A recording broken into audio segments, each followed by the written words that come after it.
Paradise Coast Sports Complex for tonight's 8th grade national championship game between GFL and Dallas.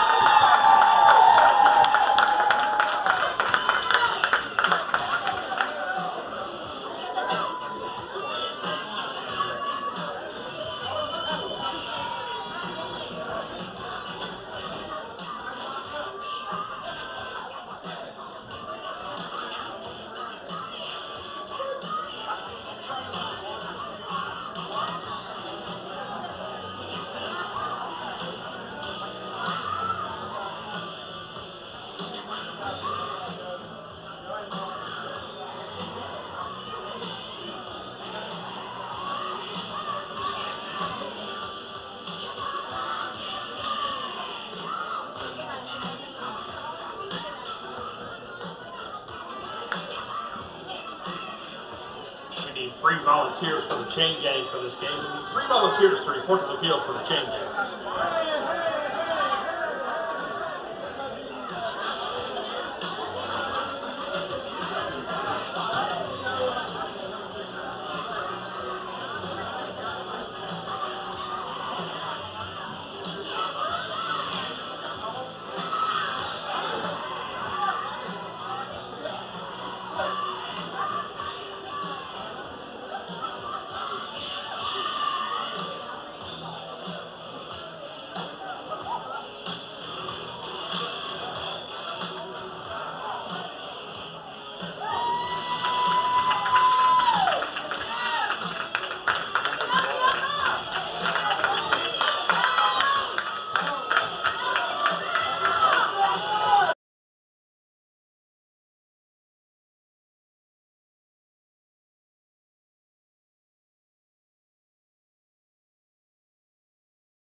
Rain falling again in Naples here at the Paradise Coast Sports Complex, but the lights are bright. The names on the marquee for the 8th grade FBU National Championship. It's 12th edition. Neil Sika, FBU Director of Player Development and Football. Anthony Williams here to have some fun. GFL, this storied program, the Gwinnett Football League up against Dallas, who's in the black jerseys. We'll meet here in the 8th grade title tilt, and GFL trying to win for the 3rd year in a row at the 8th grade level. They've had 2 back-to-back titles, including the one run they're currently on. But it's a different look for Chris Gant's team. He was part of the group, Anthony, that led the likes of Deuce Geralds, Tyler Atkinson, Julian Lewis. We saw them in the game last night, the FBU All-American Bowl, from 6th grade on to 8th grade, but now he takes over the 7th graders from last year, and they had struggled to score offensively and get out of their own region. Now they're here with a chance to make some more history against a Dallas upstart group that had success with these individuals at the 6th and 7th grade level, but now finally getting a chance to play for an 8th grade title for the first time since 2015. Yeah, absolutely. Great analysis there, Neil. You know, it's hard to replace that kind of talent. You know, you talk about Julian Lewis and Bryce and Tyler. Those kids are not just good athletes. They're hard to replace from a leadership standpoint. So I see them coming back here, and this is going to be I've been looking forward to this game. This is going to be a great game. Joey Black to kick it off for GFL, and he's going to strategically try to place that off the hop. But ready for it is Chase Alves, who is covering it up for Dallas. Caleb Cruz, there's double number 4s also for this Dallas team.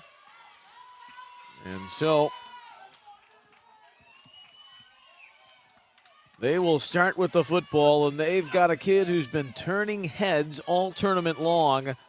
Jacoby Dixon, the running back, leading all running backs and rushers in yards in the tournament. He's the lone setback from the 40 with the rain intensifying here in Naples. And breaking off initial contact and now following his quarterback, and you can see the type of athleticism that Dixon possesses. A 2-yard loss is a 13-yard gain.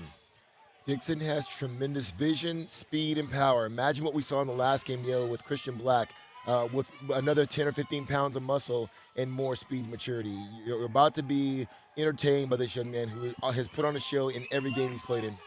Zephyr Cray, the quarterback for Dallas. And they had their linear three-peat, 6th, 7th, and 8th grade.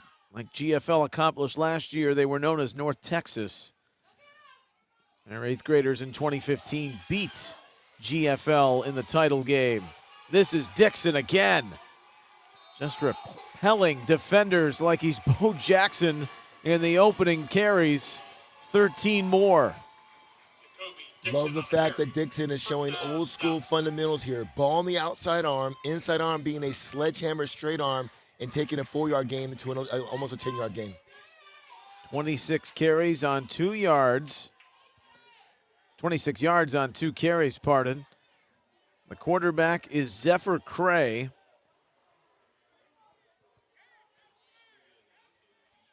Plans to go to Denton Geyer. Prominent high school. With the handoff here to Dixon. He is just roaming free. You know it's tough to do when you're avoiding your lead blockers and taking it on your own, and he's making a lot happen out of initial contact. He got 3 yards on that carry, and Dallas,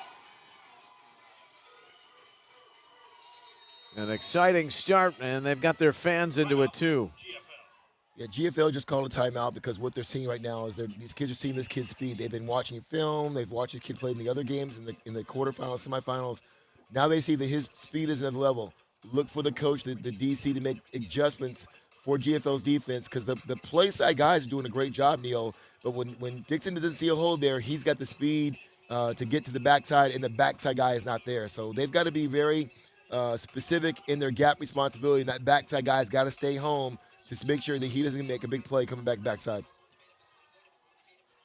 Now the quarterfinal games were held on Saturday. GFL getting by Central Florida 43-16. Dallas really had their hands full with Kentucky and felt they were fortunate to get out of that matchup and went on to the semifinals to beat SoCal. GFL in a wild back and forth affair, besting Carolina in the semis to now meet here in the championship. Cray is going to throw for the first time. And going up top, has his man, it's dropped.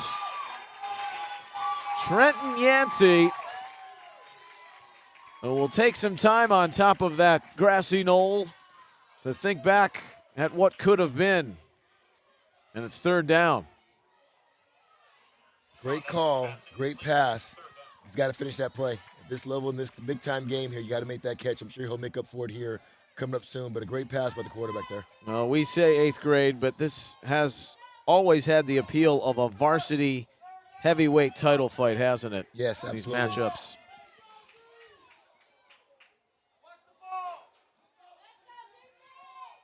Really is impressive and mesmerizing to watch the speed and size of these 8th graders. They give to Dixon, and Dixon this time will not run to daylight. He's got some company in the hole. Xavier Pfister started the tackling process to make it 4th down. Call it a long 4 for Dallas here on the opening drive of the game. It says a lot when the defense celebrates holding their running back to 3 yards. So it gives you an idea of the explosive playability of Dixon at running back there.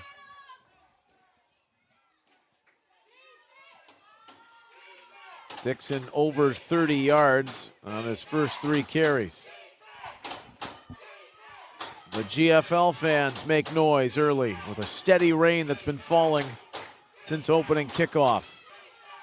Out of the Wildcat, this is kept by Yancey, who's going in for the touchdown. We talked about him coming back and making a play. Drop a ball 2 plays ago, come back in and make a big play for your team. Great job there in the zone read. We'll see the replay here in a second. But defense is obviously keying on Dixon. They run the zone read. He pulls it. Everybody's on Dixon, and he's got nothing but green grass in front of him, and he takes advantage of it with his speed. It's a great play call, and great execution by the Dallas team. Well, Yancey, if Dixon is 1A, he is 1B. He was clocked at 19.8 miles an hour running with the football at full speed. He's going for the 2 here. He's got it. So the Wildcat is roaring for Dallas to start. A healthy dose of Dixon. And Yancey finishing off the drive with the touchdown and then 2-point conversion. 8-0 Dallas. Yeah, it looked very interesting there. It looked like that play kind of surprised. The snap kind of came before they wanted it. Someone looking at the sideline for a possible change of play. But kid gets the ball in his hand, makes a play, and he gets the 2 points and puts Dallas up 8-0 here in the first quarter. A really impressive drive, and this is a GFL group.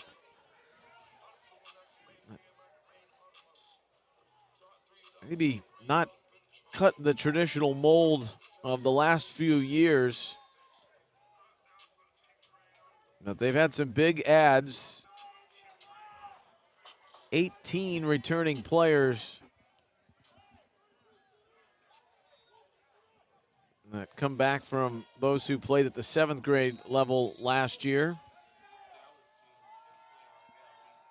Neil, correct me if I'm wrong. I think in each of the 3 championship games, the team that had the ball first scored in every one of these games so far. That's going to tumble into the end zone. I'd like to give you the thumbs up, but Utah did strike first in that 6th grade game before Southwest Florida found the right combination. They were the winners at the 6th grade level, 16-6. Ohio 28-6. Now GFL on the short end, 8-0. They get the football and a touchback coming out. Different challenges. This was always a sound defensive group with the body of work, the 6th and 7th grade level. They've struggled offensively. They feel they've found what can fix that here with this group in 2022. There's not much on the run from Mikel Stephen. That's Yancey once again for DFW, making the big play here, having an impact in this game on offense and now on defense on the first play. Stephen, who played for Mississippi in the FBU National Championship his 7th grade season. He's got it again. He's got a first down on over the 32. Moved to Gainesville, Georgia after last season with his family. And GFL has a first down on their second play. Ben Musser, you see in the backfield, he's the quarterback.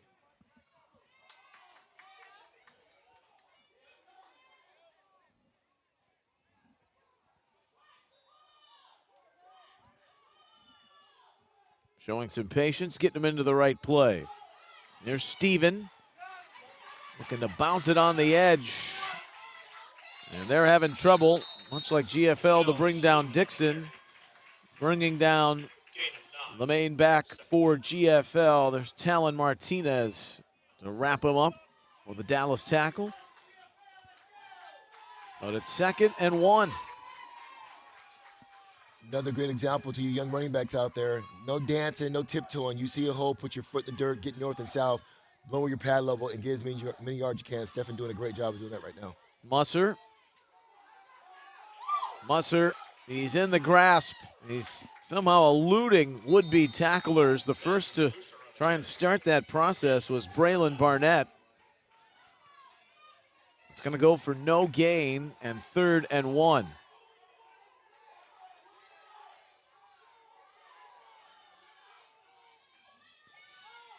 Driving forward, Musser will take the snap and take it himself. GFL first down. GFL taking a page out of the Southwest Florida playbook there. Neil, we saw in the 6th grade game. Quarterback sneak for 3 yards, move the chains. Great job by the O-line.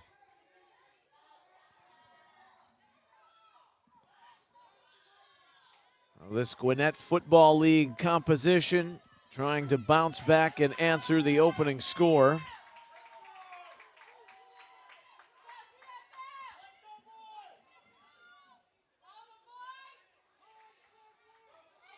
This handoff to Steven, and he is to the 43 of Dallas.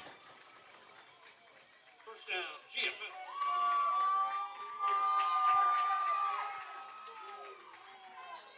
GFL. GFL with 3 consecutive first downs.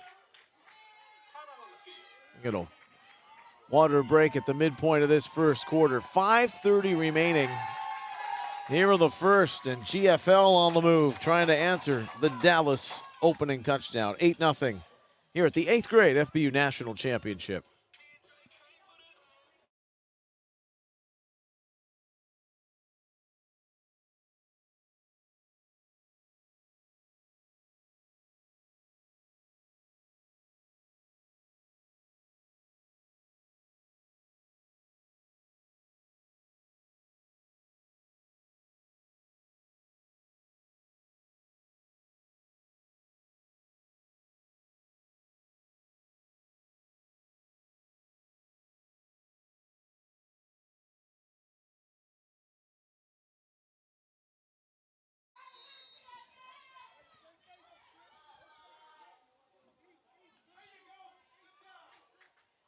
Out of the timeout, Mikel Steven Tackled behind the line of scrimmage. has little room to work there. Dallas had good work on the outside to wrap him up. Kingston Bayer, the defensive end, set the edge.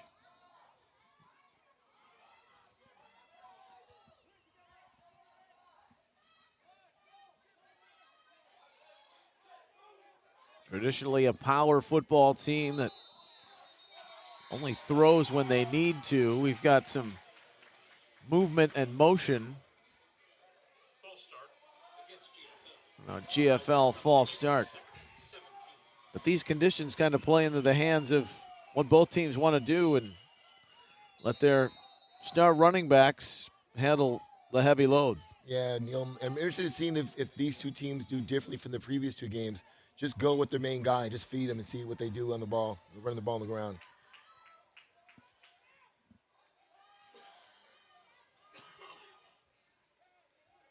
At 4.5 left in the quarter, Musser rolls and throws behind Mikel Steven. It was second and long, so 3rd and 16 upcoming for GFL. It's a big play here, 3rd and 16. You don't want to give this offense the ball back here. And I hope that GFL's got a good punter to flip the field here. You don't want to give Dallas a short field.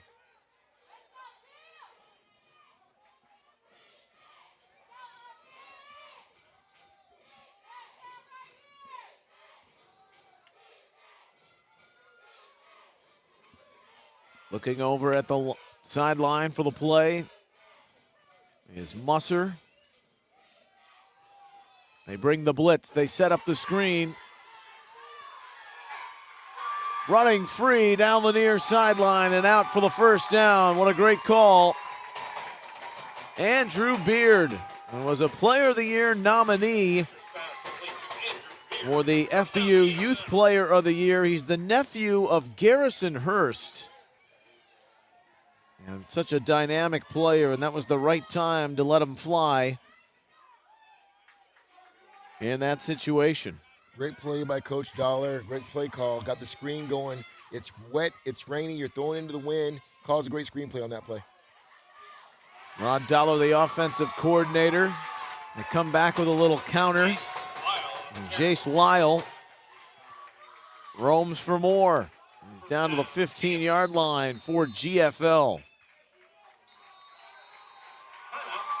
And it's got Dallas on their heels, and they call for time.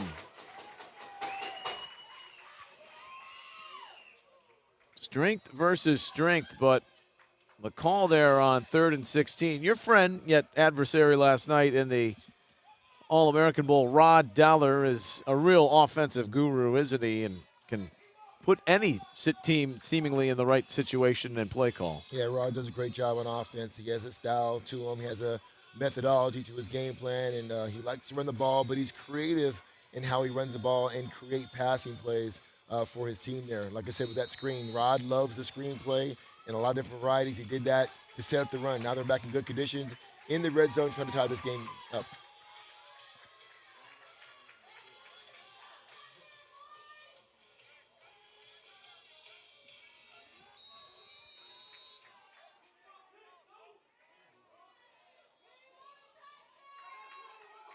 So Musser, he's going to toss it here.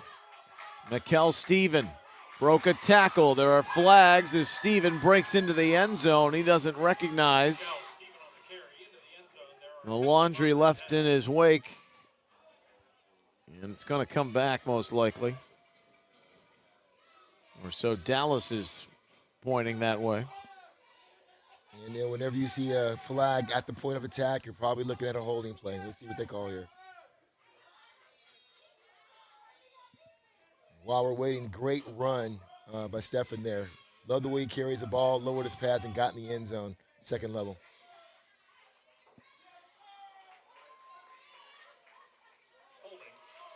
But we've got offsetting penalties because after the hold, there was legal contact to the face on Dallas. So we'll do it again. And a first down and 10 at the 15.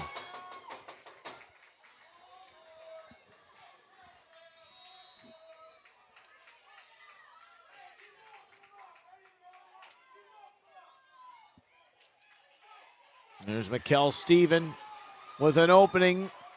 And inside the 5. First and goal for GFL to the 3.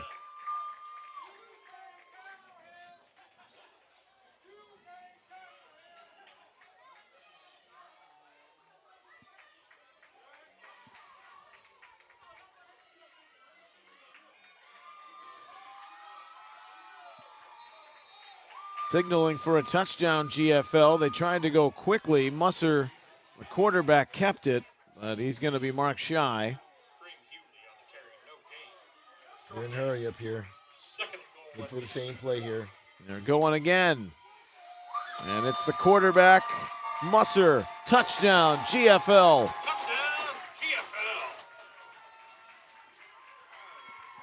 GFL. Whenever you see a QB sneak like that, you got to give props to the O-line. Definitely move the line of scrimmage. Look at this play here. Look at the linemen get down low, drive their legs, create a lane, and get some Reggie Bush push from the back from your running backs, and puts GFL on the board.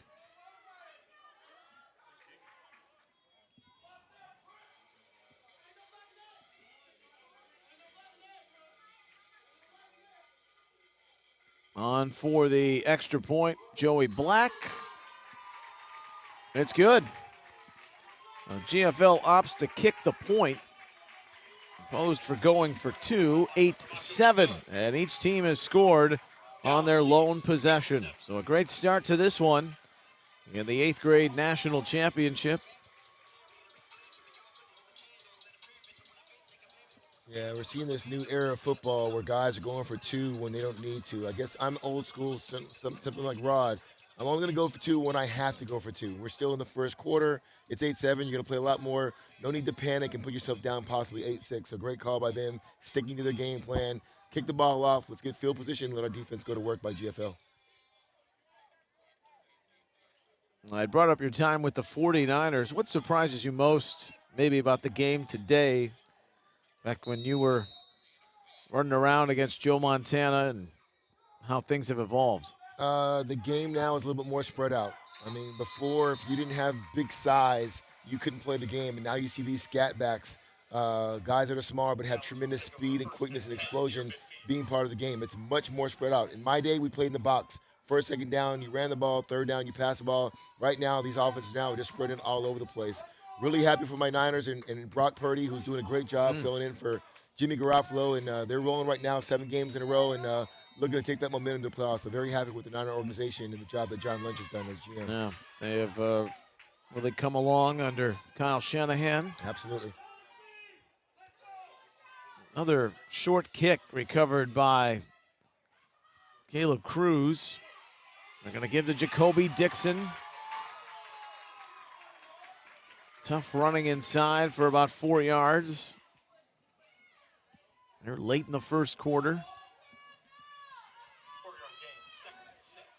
I don't know about GFL special teams, but onside every time and giving this explosive offense, Sure. the ball at midfield. I don't know if I agree with that. You might want to try and just pooch kickoff or directional kick, but and they're making it a lot easier for Dallas. Let's see if they can take advantage of this field position. Yeah, especially if they score here, I can guarantee you that strategy may change. Zephyr Cray, the quarterback for Dallas. He slipped a little bit, but trying to plant and throw, and that's a nice catch, but it's not in bounds for Yancey, who's got the Dallas touchdown. Tried to really run the same play they did the one that he dropped inside the red zone that went through his hands. Yeah, good play action. DB did a great job at the corner, did a great job of closing him down, pushing him toward the sideline so that ball, by the time the ball got there, he was out of bounds. So pretty good job there by that corner and squeezing the receiver. Been raining throughout the first quarter here.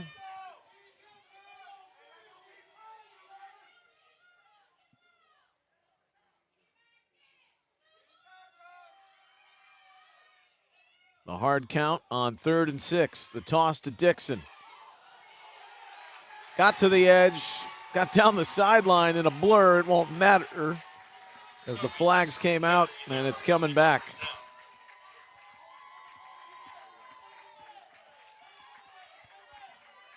Once again, whenever you see a flag at the point of attack, probably going to be a hold, and that one was easy to see from up here. But a great run again by the running back from Dallas. Did a great job there. So the hold will nullify the Dixon touchdown.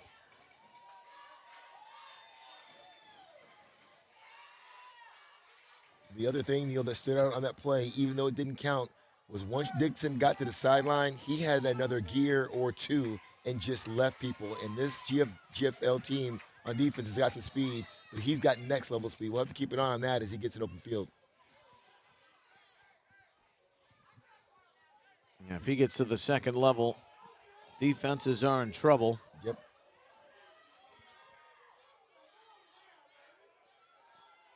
So with 4 wide at a little wildcat, with Yancey taking the snap. 3rd and about 20. Heaving that up.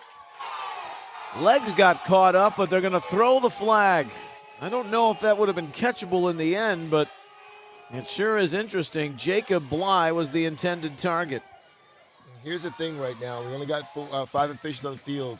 He's looking at the player. He sees the contact. He does not see where the ball lands. That is an uncatchable ball. I don't know if he should have thrown that flag, but he didn't really ask the other officiating teams, like, where was that ball at? He just saw the contact and threw the flag.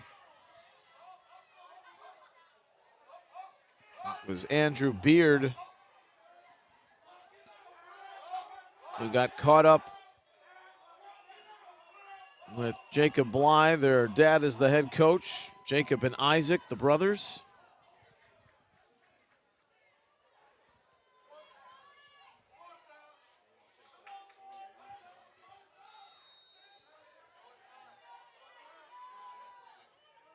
So if they're calling that pass interference, is it not an automatic first down? I thought it should have been. Maybe the Florida rule must be different. We're playing by those Florida rules, so that's peculiar, but it's... Well, they had 3rd down marked. And the stop there defensively. On the handoff inside, DeAndre Sadler with the tackle. 4th and about 5 here. They had success with the zone read. You see the defense starting to key on Dixon. Now might be a good time for him and Yancey to kind of run that zone read, have him read it, either give or pull it, and try and get these 5 yards to pick up the first down and move the chains. Let's see what they do here.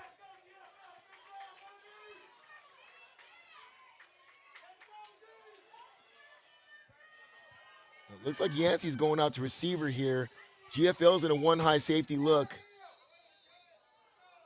But it's Dallas who's going to take the timeout. Trying to set their personnel properly. Good first quarter here in the 8th grade national championship.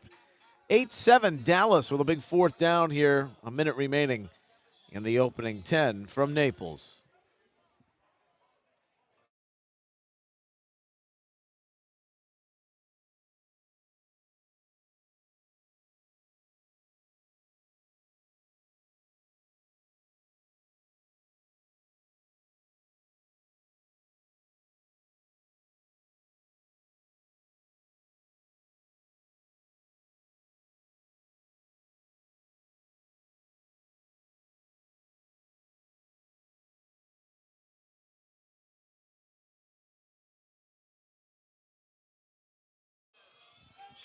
Neil Sika, Anthony Williams, back here with our great prep spin crew in Naples for the 8th grade championship, final game of the day. You brought up something fairly interesting during the timeout. It's the last of the half already in the first quarter for Dallas. Yeah, they have used all their timeouts here going in the second quarter. That might come back and bite them here at the end of the second quarter. We'll see, though. Zephyr Cray, the quarterback, on 4th and 5. He's looking down the sideline. He's got Yancey. He's got a touchdown for Dallas. Second of the game for Trenton Yancey.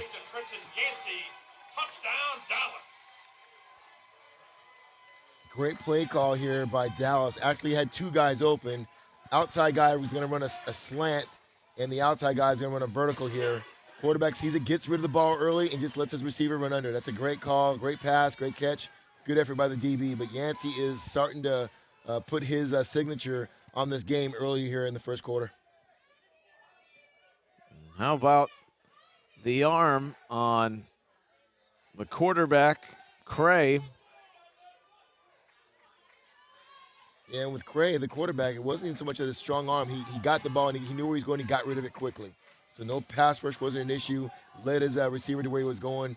Great pass, great catch. He's had a lot of conviction in his decisions. And going for two with Dixon. They're going to toss it to him. Is he going to get through 3 and 4 bodies? Dixon! Did he get there? His linemen are signaling yes. It is good. The Dallas fan yelled it first. How did he get through this? This is interesting because Dallas came out in an unbalanced line, which means you have extra linemen to the right-hand side. GFL overloaded that side, which is why when he got to the edge, there was 3 guys waiting for him. But guess what? He wanted it more than they did, Neil, and he found a way to get in the end zone for the 2-point conversion. 16-7, and Dallas, they have come to not back down to the legacy program here in the FBU National Championship through the years, GFL. Yancey with the fanciest of quarters. Wildcat touchdown run, a reception, a 2-point conversion, and then Dixon adding more points on the board. This kickoff is headed out of bounds, so they don't want to take the risk with Beck Brocious for GFL. Rexton Wambach is the kicker for Dallas, but so far special teams, the kicking game has not aided those kicking off and given good field position, and GFL with a chance to reply. Momentum definitely on the Dallas sidelines right now, but once again, GFL, this will be their second series here. Kind of have a feeling that they're going to answer here. We're in for a great game here between 2 great teams from Texas and from Georgia. 2 of the football-rich states. You're really putting the pantheon, probably the top 5. Many would think the top 3 when it comes to developing football players. California's in that mix. Got Georgia. Ohio's in the conversation. That's a short gain and almost a yard lost on the handoff. 40 seconds here in the first quarter, 16-7 Dallas. Are you surprised by this start for Dallas? I am not. I've heard a lot of good things about this team. I didn't get a chance to see them in the beginning of the tournament, but I've heard a lot of good things about their defense. They're well coached, so I'm not surprised at all.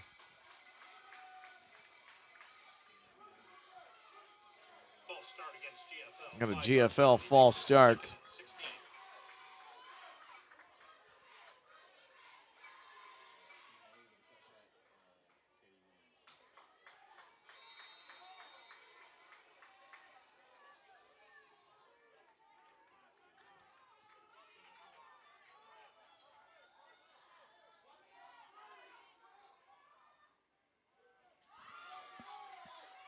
This is Steven bouncing off the pursuit in the backfield to get near the original line of scrimmage. That should take us to the end of the first quarter here in Naples. Dallas' defense did a great job there. What should have been a 4-yard tackle for a loss, I give it to the running back. He comes back and turns into a gain. They're back within, 3rd and 11 here, and a good job. But a good job by the defense, but an even better job by the running back to get something out of nothing. We indeed have a game on our hands. GFL, if they want a three-peat, they've got a fight on their hands. Dallas 16, GFL 7 after 1. It's the 8th grade FBU National Championship from Naples.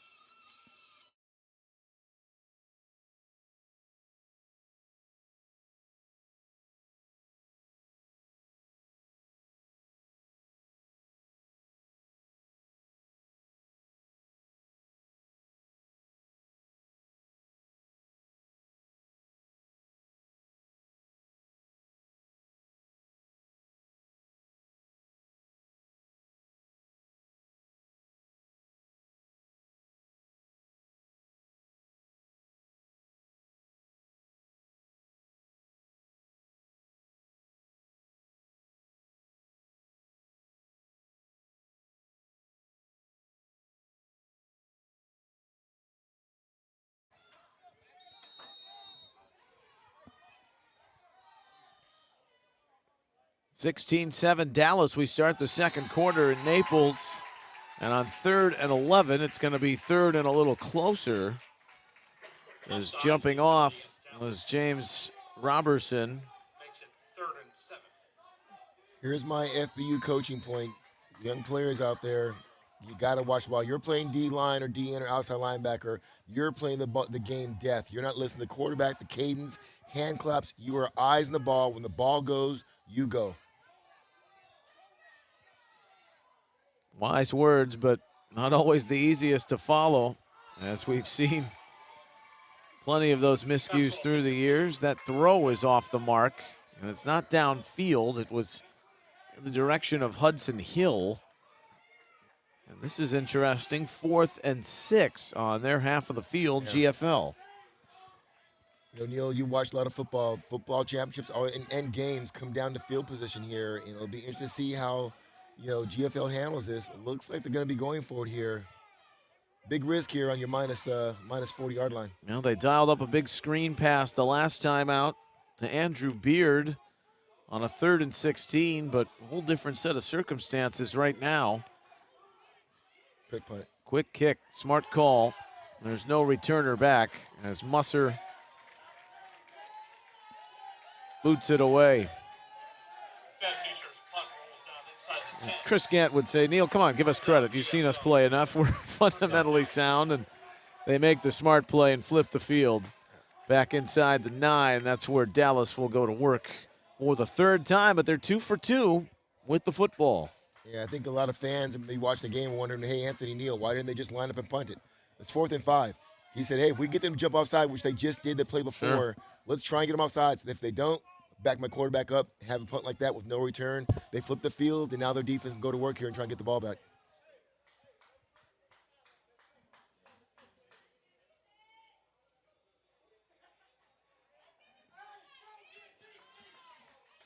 So, Zephyr Cray, the quarterback here, mentioning he's going to attend Geyer High School in Denton, Texas.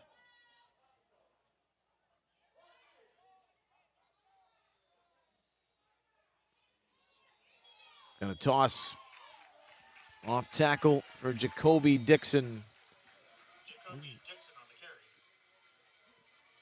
Dixon out near the 14. Got about 4.5 yards. One of the things we talk about in football, Neil, is making adjustments. And we're not even at halftime yet. GFL's done a great job. If you remember Dix's first couple carries, he ran off tackle. There was no hole there. He puts the brakes down and goes around the other side. Now you see the GFL staying home. You got backside support, and they're making him stay in the hole. And they're doing a good job of keeping him pocketed up right now.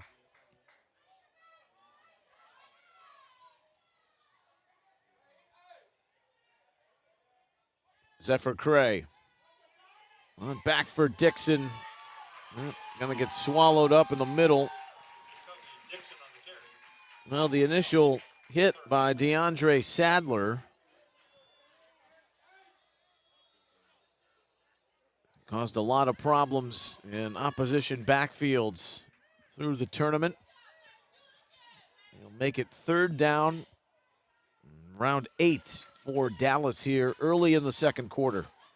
Until Dixon makes his living on having a great vision and cutback lanes. And right now, GFL is taking it away, and they're also being very forceful at the point of attack, not giving him a lot of options. That's why they're having more success on defense here in the second quarter.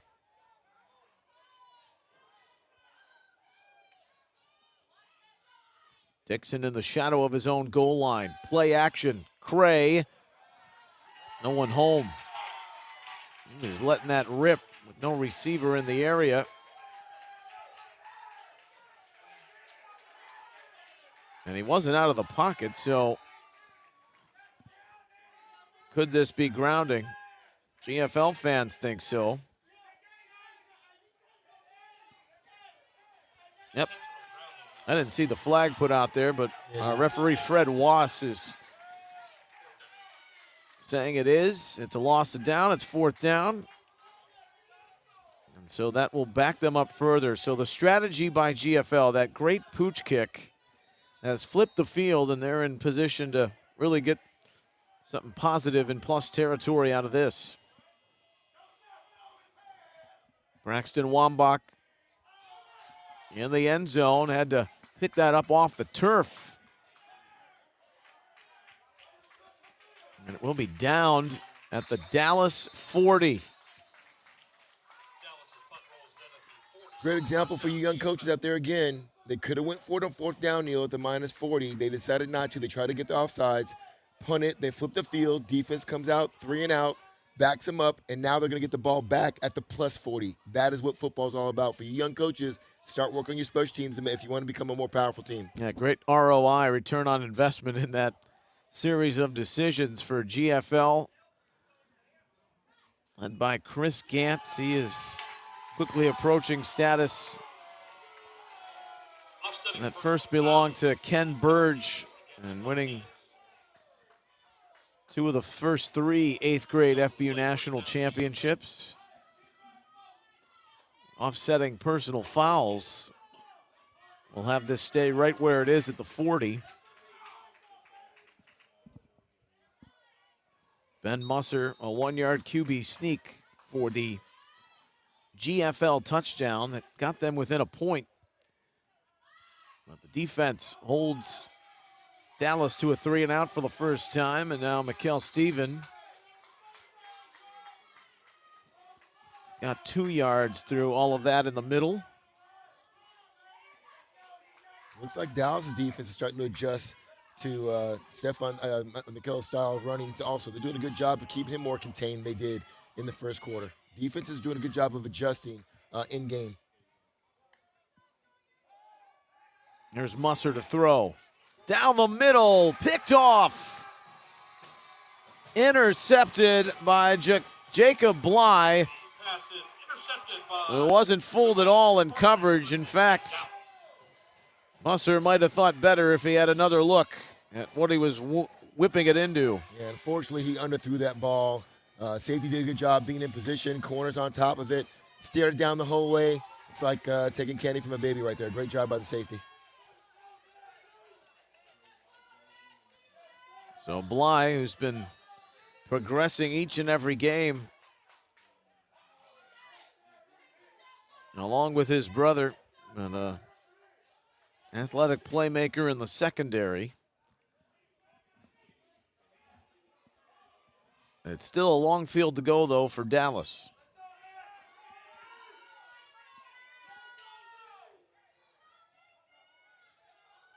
coming up on the 7 o'clock hour Eastern here in Naples for the 8th grade championship early in the second quarter. Dixon was not brought down, but when you lose your lid, the play is done. And he was putting on the moves trying to get to the outside. Now they throw a flag. Now, was it ripped off? Yeah, I think it was. It's definitely pulled off. But Neil, back in the day, we used to have our helmets so tight that your chin could barely move. So many of these kids now want to be cool with their helmet, leave it loose.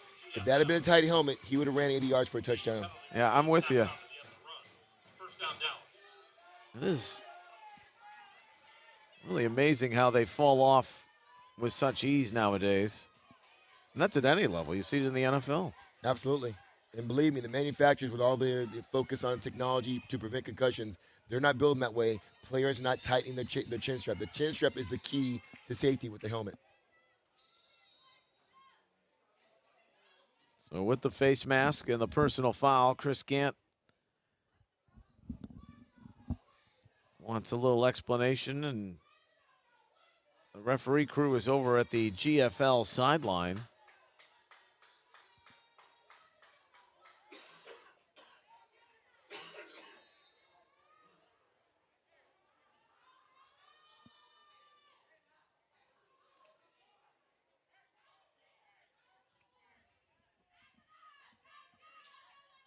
Dixon the lone setback. They go big up front. It's through his hands on the toss. It's GFL football on the turnover. And they've swapped them in consecutive possessions. DJ Rumpf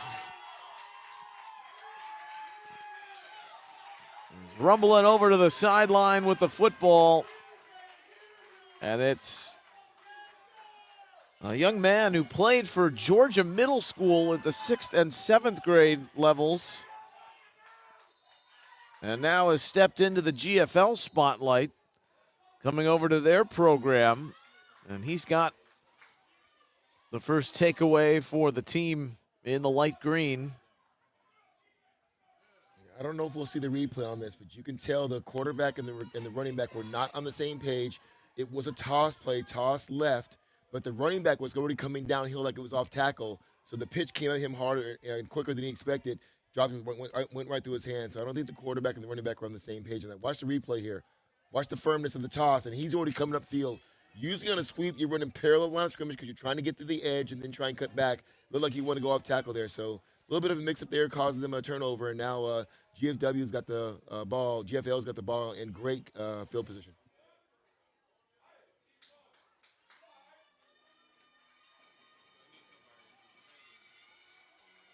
Well, the teams are making their way to the sideline with 6:39 remaining in the half.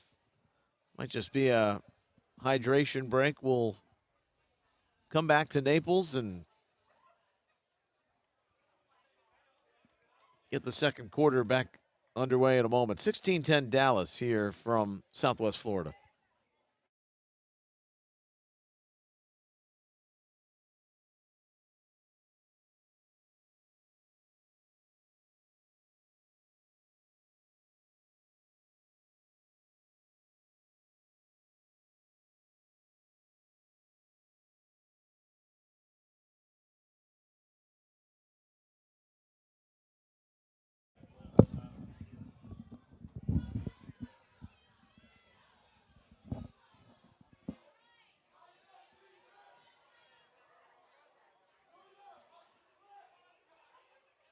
Now, there was a timeout by the officials. We're back here at the Paradise Coast Sports Complex. 16-7 Dallas. They just fumbled a pitch exchange between Cray and Dixon. Being told there's been some issues with the chain personnel on that GFL sideline, so apparently they've worked it out for the moment, and play resumes. And that carry to the outside isn't going very far for Jace Lyle. But there is a flag. Once again, I'll say it again, Yancey making his presence known again. He's already shown great explosiveness on offense. Comes up on defense there at a corner position on a sweep play and comes up and not just keeps contained, puts a big hit on the running back there. I'm really impressed with this young man on how he's impacting the game both on the offensive and defensive side of the ball.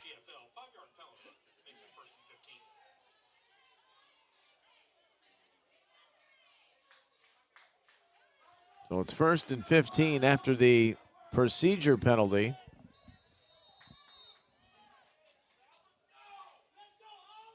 Well, the last couple of series, it's become pretty choppy. On both sides, Musser trying to recover after the interception the last time out.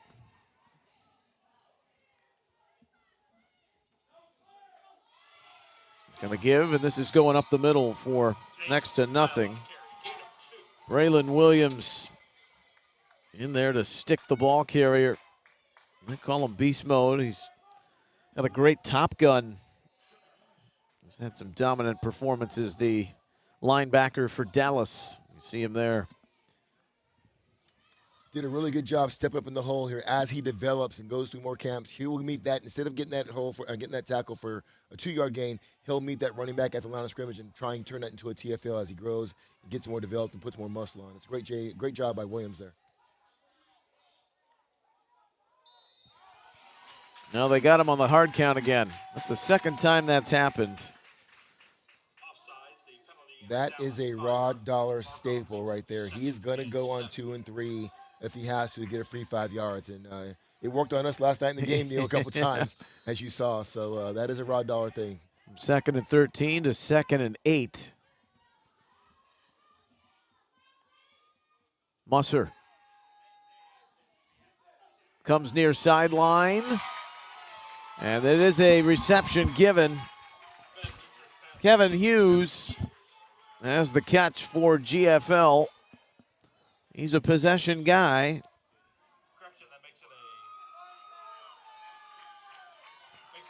And it's enough for the first down. So GFL knocking on the door. They've still maintained their territorial edge in the field position game since they decided to punt, but each team has swapped a turnover and a timeout here with 5:15 remaining in the half. You can definitely see, Neil, these teams are not doing the Jeff Saturday thing with the Indianapolis Colts. They are using their timeouts to make sure they got their plays right. So I don't blame them. Championship game, kind of bad weather conditions. You want to make sure you've got right personnel, right staffing, got the right play call, because this is going to make an impact of the game for GFL as they try and get back into it. Yeah, he'll never live that one down, will he? He will not. I don't know if he'll get a chance for we were talking some restitution being the interim and the way things went in the Vikings game just this past weekend. I don't think Jeff wants to get back into coaching. I think he's doing this to just get him through until they find somebody. He's a great guy. I've got a chance to meet him. He's doing a good best job. And a heck of a player. Yeah. Center on those Peyton Manning teams. So the ball at the 14, 1st and 10. Kel Steven tries the interior.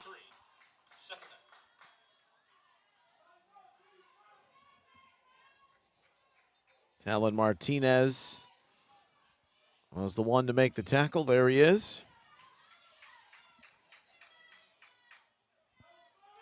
Musser, this time going to keep it himself and cut out at the 10. That's a nice tackle by Jerry Outhouse Jr. And they're comfortable with him working in space on an island with the team's top receiver. But good in the run game there. Yeah, put a good hit on the quarterback there. Great job of Dallas staying home backside. What GFL wants is everybody going with Stephen on that zone read. Quarterback pulls and tries to get on the edge. Too much team speed, and he takes a shot on the edge there. Great job by their defense.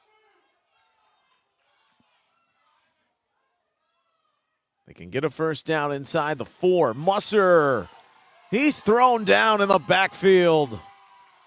Big time sack coming on the pursuit up the middle. Braylon Barnett offensive line was trying to reach block there on the motion on a rollout, and he just beat his guy to the punch and got up the field. That was a great individual play by that young man to get the big sack there to put them behind the chains on 4th down.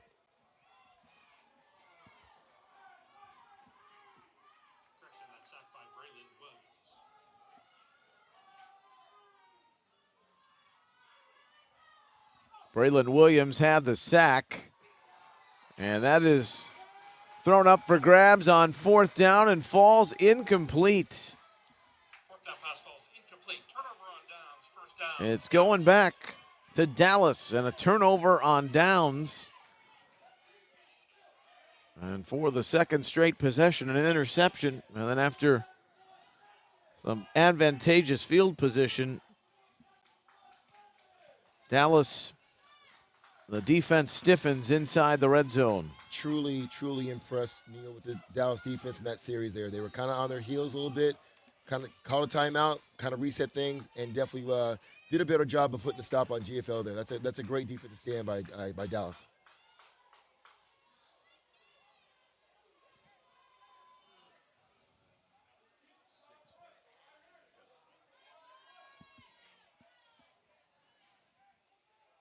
Weather still hanging around in the area, and it's supposed to bring a chance for heavier thunderstorms later, so we've been updated that the half will be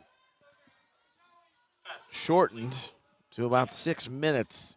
And so we'll be right back to action to get the third quarter underway. 16-7 Dallas.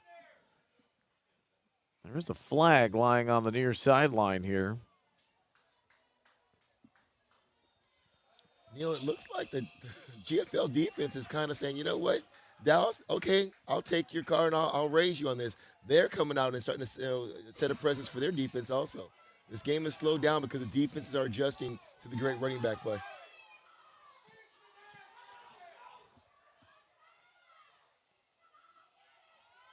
Wildcat, Yancey.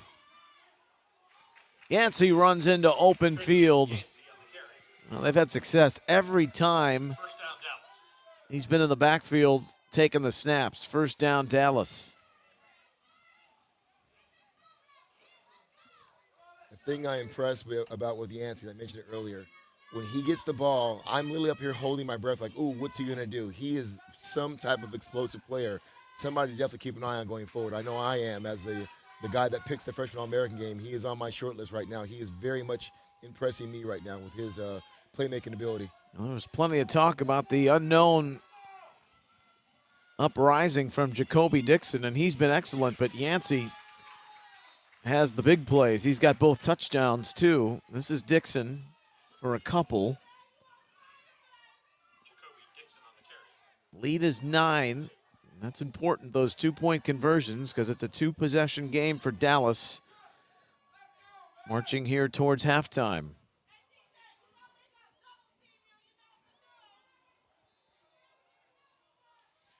Yancey back at quarterback with Dixon backfield. Look for a little zone read here, kind of a wildcat. We haven't seen him throw the ball yet. Maybe he will. He'll hand to Dixon. And Dixon slips out of tackles and nearly broke it. Jacoby Dixon on the carry. Touchdown saving effort from the secondary. Jacoby Dixon to the 49. I like the adjustment by Dallas right now. You've got your 2 most explosive offensive players in the backfield, running zone read, running the wildcat, and the defense doesn't know who to focus on. And if any of those guys goes one-on-one against any of the GFL guys, Dallas probably going to win that thing. So keep an eye on that on the wildcat right now as they're back in it. Still rolling with Yancey. He's got GFL's defense all off balance. Trenton Yancey runs out of bounds inside the 10 at the 8. And gashing GFL in the Wildcat left and right. Goes for 42 yards. Let me tell you one thing about Yancey. If you've been watching football, you understand he makes it look easy. He makes it look effortless. Even when he's at top speed, doesn't look like he's putting a lot of maximum effort in. The kid is explosive. That's a great read by him, getting to the edge and just turn on the speed there. I listed it earlier, 19.8 miles an hour. Do you know how fast that is, moving 20 miles an hour, human being? I wish I could tell you I used to run that fast back in the day, but I'd be lying, Neil. And they're sticking with what's got him down here. First and goal at the 8. Dixon, oh, he's held on the edge. Breaking tackles, but this is likely going to be a hold. Good work by Gabriel Prince, who got out there and set the edge for GFL. Didn't allow Dixon to run for the touchdown. Here's a coaching point we get for you young running backs out there. There are times in the game you need to understand that you don't need to make a big play. Sometimes taking a 1 or 2 yard loss in the red zone is okay. Reversing your field and losing 7 yards, it's a completely different play call for your OC. So keep that in mind. Sometimes, hey, just take the loss, get back in huddle, try and make up for the next play here.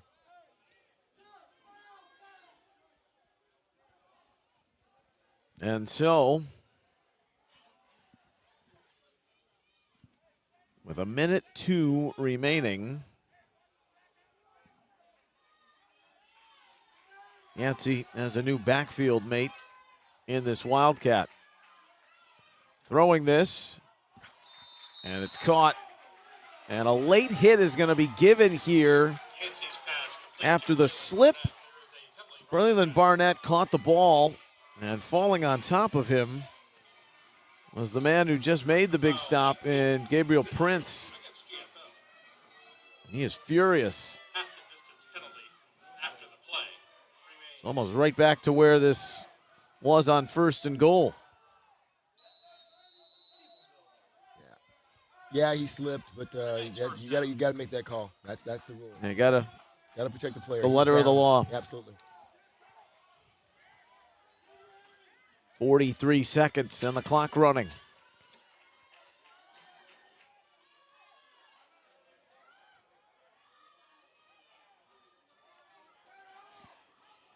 On first down, Yancey, he's bottled up and running out of steam.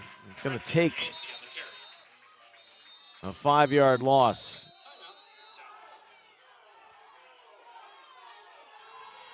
So you pointed this out in the first quarter that they used 3 timeouts, and I think the GFL fans are recognizing this. Does the refereeing crew know? Yeah, the refereeing crew does record every timeout.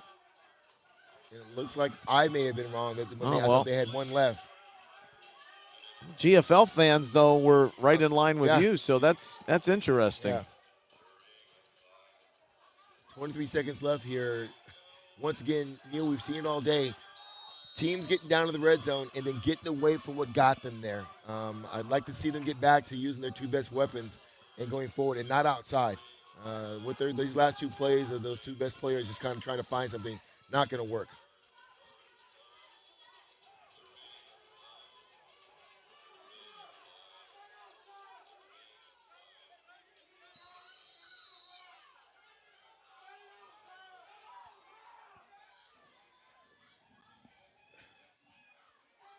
Yancey out wide. Might be a fade route here. Zephyr Cray, the quarterback, back in the game. And he's going to slip and fall. They got to hurry up. They got no more timeouts. They got to get on the ball right now. Well, you can give credit to that because Evan Manley was the man. He busted up the play and wanted to send Cray in the wrong direction. He lost his footwork. Final 3 seconds. They spike it with 2. It's 4th down. So now the chatter will come in. Neil, we joked about this in our pre-production meeting. I think I'm going to try and go a little Tony Romo here. If I was Dallas, I would go 3 by 1, trips left, isolate Yancey on the right, and go 1-on-1 and see if he can't make a play here with 2 seconds left before the end of the half. I like it.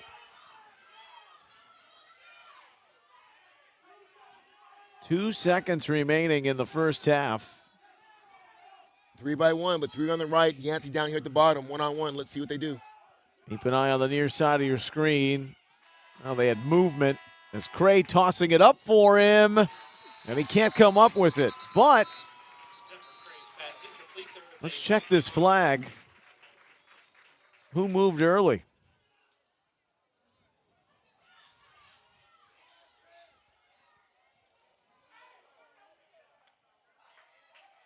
Yeah, it's a legal procedure. That'll do it. Now the penalty declined, and we're at halftime. So Dallas is trying to extend their 16-7 lead, but it stays in striking distance for GFL. 16-7 at the end of 20 minutes. 8th grade FBU National Championship from Naples.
Start of the third quarter. It's the FBU 8th grade national championship. It's the 12th edition.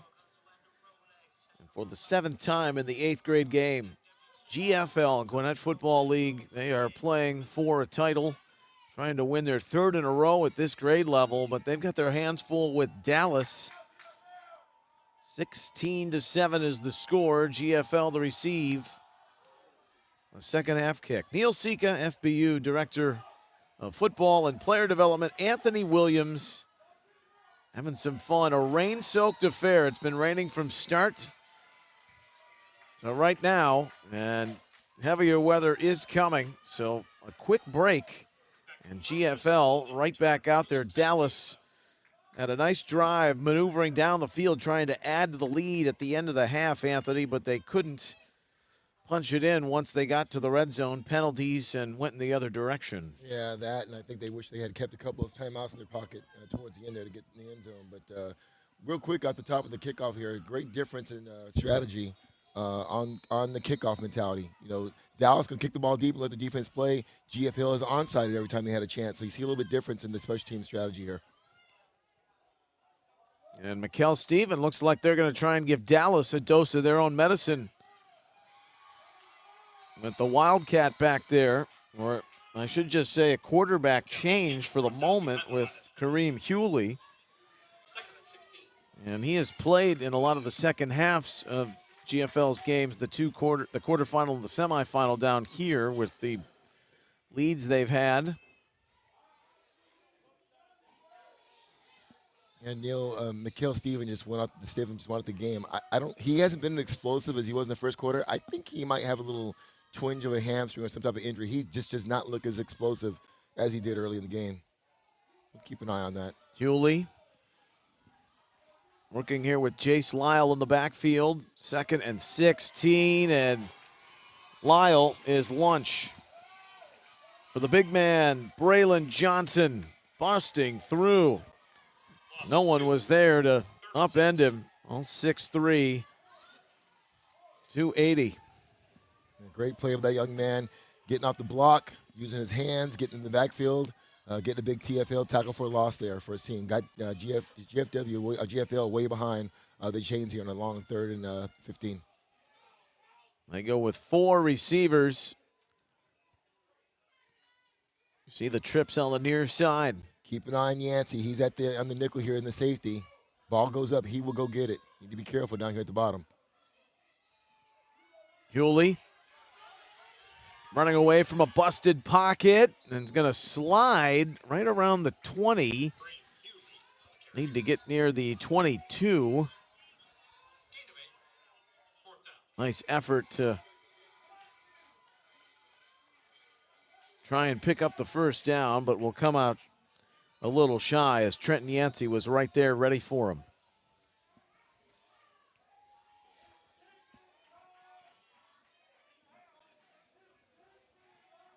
Standing back at midfield is Jacoby Dixon. Jacoby might want to move up. He's kicking to the wind. That ball is not going to go that far. He can move up another 10 yards if he wanted to. Now you called it. Yancey dropped back to field it. Yancey. Well, he's working east-west and not north-south, and that is not something you want to see. Extracurriculars. Yancey threw the ball at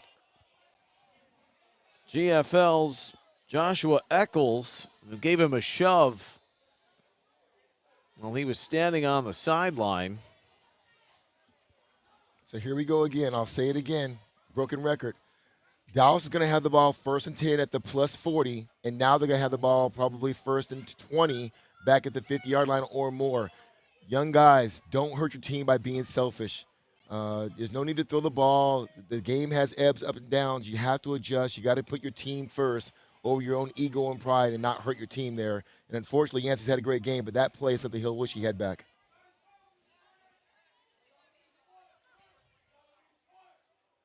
They're waving Dallas back to the sideline while they still break this down. Fred Wass and his crew. Just early here in the third quarter.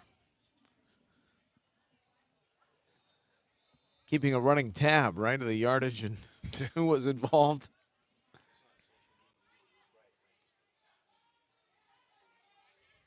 It's unfortunate, Neil. You'd think the 8th grade game with the kids being older, there'd be a lot less flags. The 6th and 7th grade game championship games were a lot cleaner than this game right now. 100%.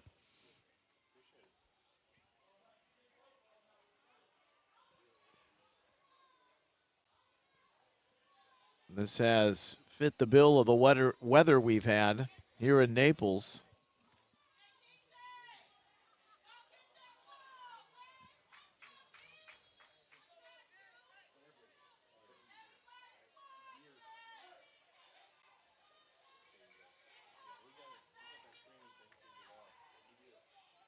Offsetting. Interesting. I didn't see anything on GFL side, but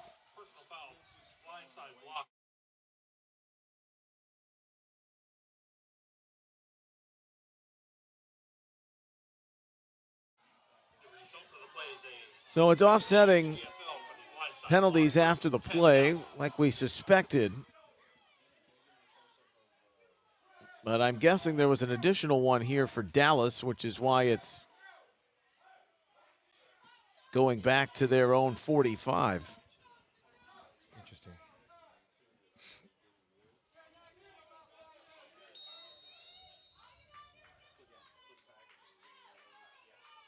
Well, they may have given the sign, too, for legal block. Yeah. So which is the additional 15. And the 2 unsportsmanlike at the end of the play. Zephyr Cray at the 45 on the toss to Dixon. Jacoby Dixon, a caravan of GFL players going for a ride. 11 yards, first down. Yeah, if I'm Dallas right now, I'm going to give GFL a big dose of Dixon right now in this series. They got a chance to kind of put this game away. As you mentioned earlier, they're already up 2 scores. They get a 3rd score up here, they can really kind of set themselves up for winning a possible 8th grade championship.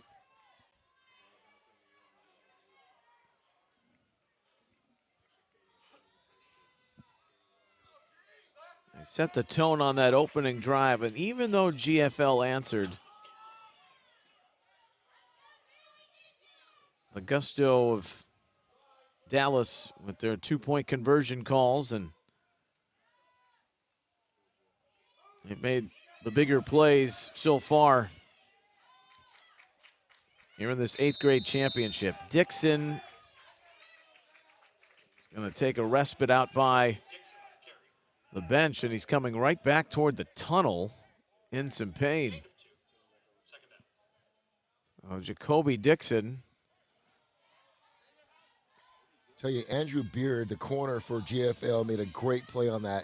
They tried to run sweep to the wide side. He was fighting with the receiver, held contained, kept the edge, and actually got in and made the tackle and held him to a 2-yard gain. That's a pretty good play by Mr. Beard.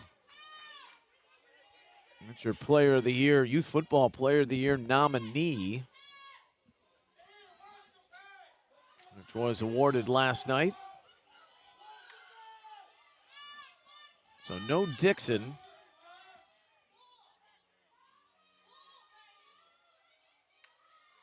I've got Yancey in his place in the backfield. He's going to grind his way for a couple more.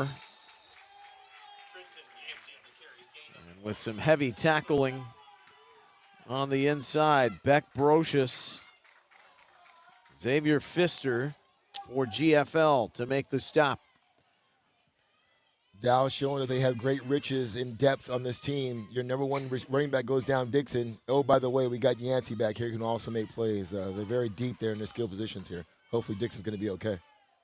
He is down right below us in the tunnel area, still being attended to.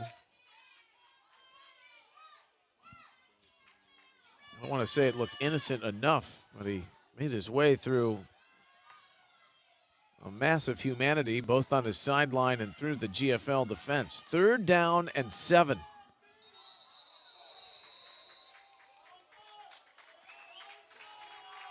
And the sloppiness continues. It's been both ways. It has.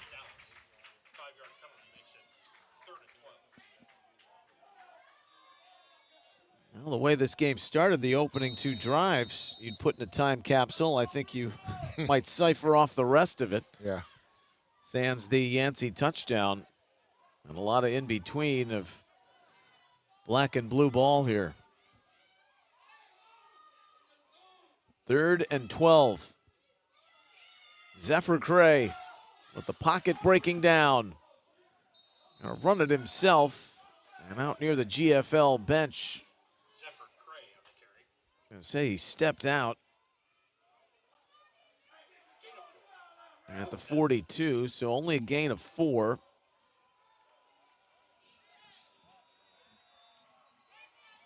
The way their defense is playing, no need to take any major risks here.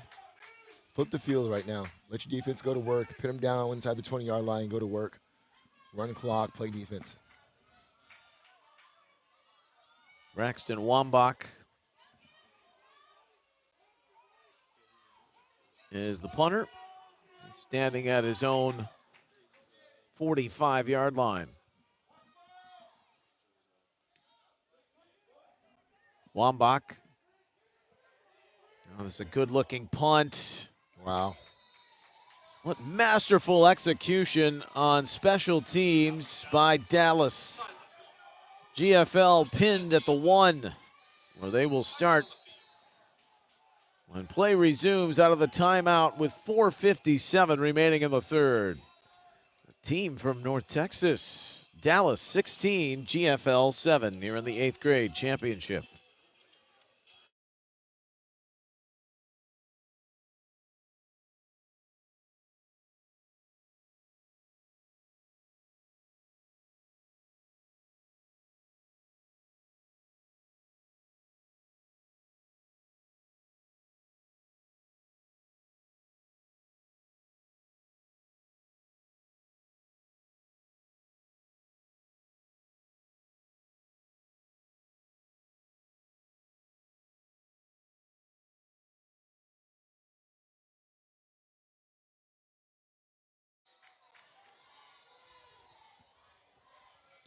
Pinned deep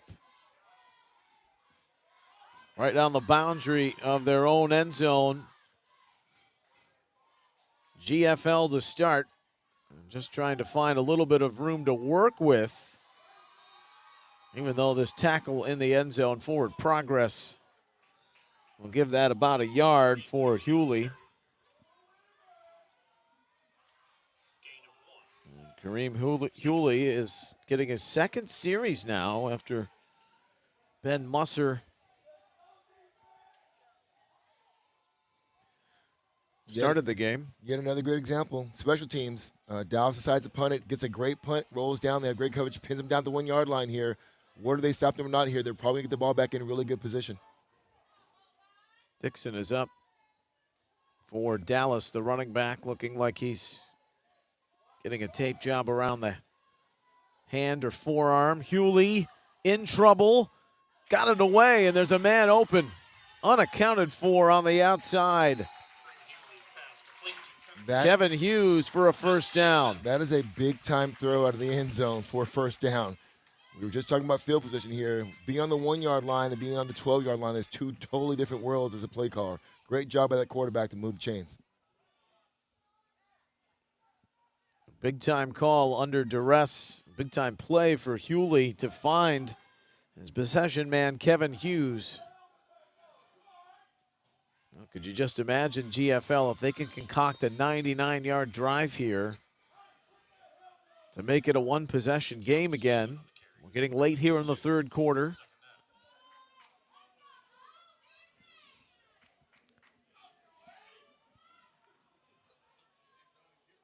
Second and 8. The ball at the 15.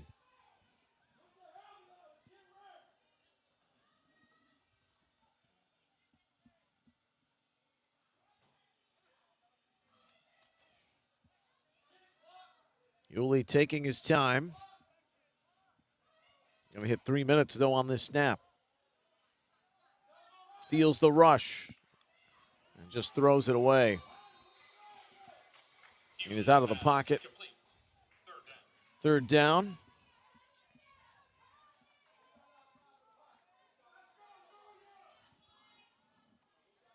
starting to get an understanding of why GFL has struggled a little bit in scoring offense here, especially without Stephen being out there and being the trigger man for this offense. But they're battling, trying to find a way.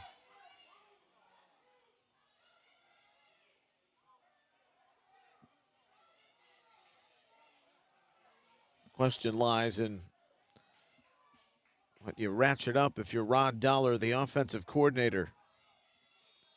Motion Hudson Hill there. Hewley got swarmed under, somehow got out of it, and managed to get 3 yards, a positive gain, what looked like a surefire loss. Even though Dallas couldn't get the sack, they did contain. 4th down. Quarterback number 13 there showing a little moxie, trying to make something happen, slipped the tackle there. The good thing is they're not on the 1 yard line, but the bad thing is looks like Dallas is still going to get the ball in pretty good field condition, and their most dangerous offensive player, Yancey, is back to return this punt. Keep an eye on this right now. Standing at the 45. 2 drives, 2 punts here in the 3rd quarter for GFL. Old school ball in the rain is really what this has become. Just who can make the fewest mistakes maybe to see this thing out. Dallas and GFL, but it's another very advantageous piece of field position. The team from the Lone Star State, can they put this game, essentially, Anthony, you would think another score, and it's going to be real tough sledding for GFL. Absolutely. 1st and 10 on your own 29 here. Although your starting running back is out, I think they've got to find a way to really kind of close this game out. We talked about it earlier in the previous game, Neil. Got to finish here. Let's see what they have dialed up here to try and expand this lead and start playing the clock. Got Dejon Cleveland Brown, who's an elusive runner. Going to head to DeSoto High. He's in the backfield and takes the toss and takes a tumble. Max Brown, great play defensively for GFL. People may think, hey, was it Max Brown on the blitz there? No. Inside linebacker. He read sweep. He took off, put his foot in the dirt, came up the field, got a big tackle here for TFL. Did a great job on reading that play, sniffing it out, and then getting there and finishing the play. Love that from a great linebacker. Max is the younger brother of Sammy Brown, who's the #1 rated linebacker in the class of 2024 at Jefferson High School in Georgia. He's got all the big schools after him. Alabama, Georgia, Auburn, Clemson. And kid brother just made one of the bigger defensive plays of the game for GFL. Lunging into some positive yardage is Yancey, but he's still 3 yards shy of the original line of scrimmage. Neil, 3rd and about 14 here. Don't know if Dallas wants to put the ball in the air. They have had success going to Yancey outside. Let's see if they do that here. But this GFL defense starting to turn up a little bit and trying to get better field position for their offense.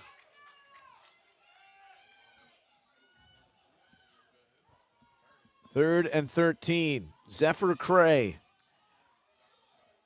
the Dallas quarterback, trying to lead them to an 8th grade title. For the 2nd time in their history, his throw is on the mark, but falls incomplete. It was in and out of the hands of Wambach, and it was put right where he could catch it. Really good coverage there by number 12 on the fader out there. Pretty good throw, just better defense on that one. That's Kylan Baker, who was running with Wambach. It's really good. He turns his head, finds the ball, gets his hands in there, prevents the completion. Great job. 26 seconds. Time was the ally, but the incompletion will put 4th and 13 here before the 4th quarter begins. Yancey in the backfield. Cray is crushed. The delayed rush got to him. And DJ Rumpf rumbles through. DeAndre Sadler Big time pass rush by that young man coming straight up the middle. We talked about before how quarterbacks don't like pressure up the middle. Pressure off the edge, I can climb the pocket, make a good throw, but it's right up the middle, just like Tom Brady. I don't like pressure in my face, big sack, and now GFL's got a pretty good field position and trying to get back in this game here before the end of the quarter. Sadler, who's had lots of sacks and caused lots of problems, and no bigger than that one there, with Rumpf assisting. That gives a little bit of good field position as they've returned to Ben Musser at quarterback, GFL.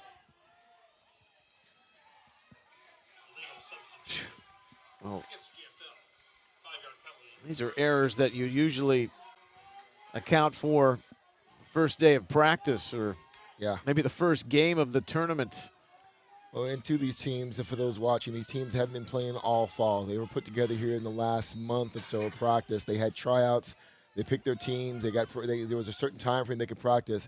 I think we're starting to see some of the effects of that right now. They're a little nervous. Weather conditions may be getting these kids here now, but let's see if GFL can come back from that. It is an all-star collection of teams here in the FBU National Championship. Musser letting it fly. The defensive back slipped, and the pass caught. GFL, with what might have been an interception, has Langston Abernathy put him right at the red zone to head to the fourth quarter. What do they say here, Neil? Sometimes it's better to be lucky than good. DB just slips. He probably would have made a play there. He slips down, gives the receiver a chance to make a play here, and he does. Pretty good throw by the quarterback here. The field is definitely getting slippery, and it's having an impact on this game, both, I think, mentally and physically on these kids. Abernathy's got the big play potential. Maybe not how he drew it up, but it works just the same. To the fourth quarter we go. Dallas 16, GFL 7. It's the 8th grade FBU National Championship from Naples.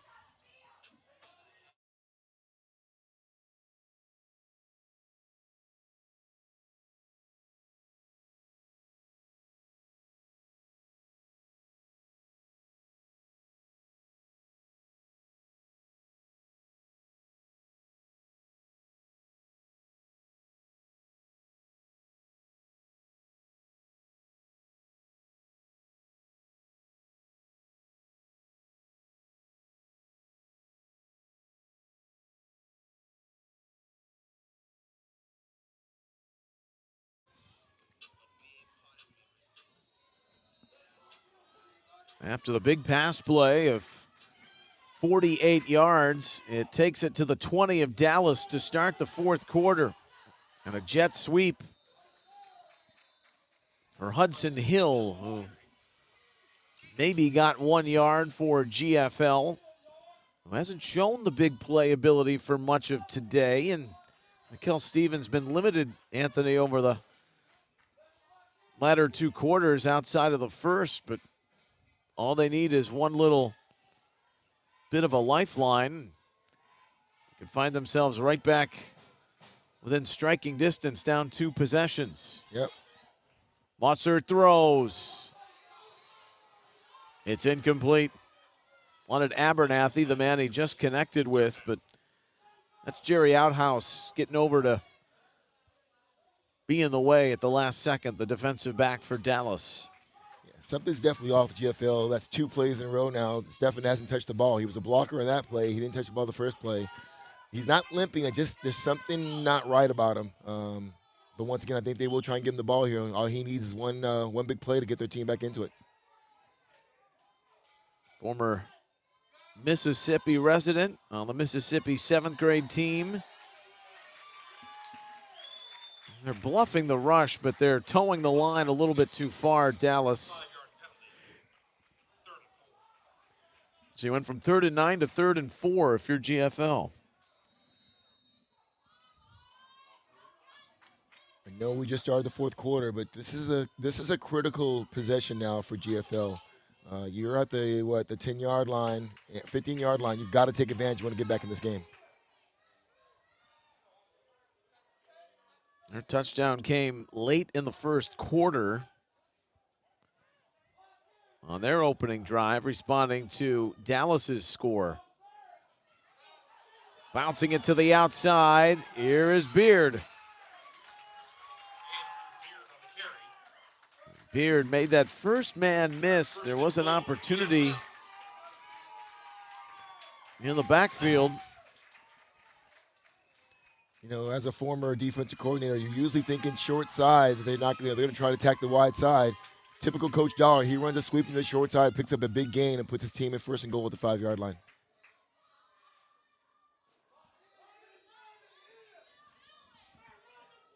Ball at the 5.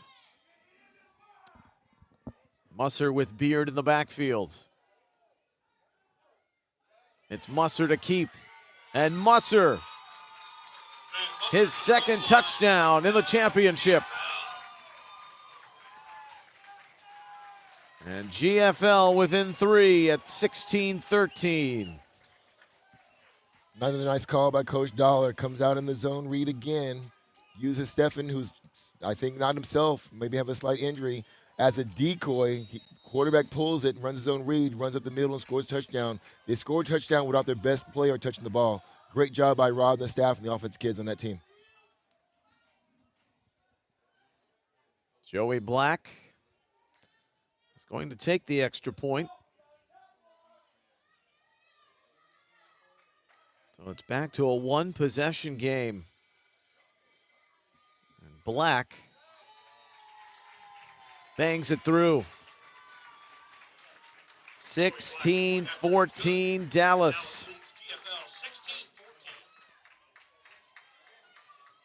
And scoring a minute into the fourth quarter. Well, they got the big passing play, GFL. Got the big sack on Cray, but should GFL come back to win an unprecedented 6th title as Chris Gant rallies his kicker.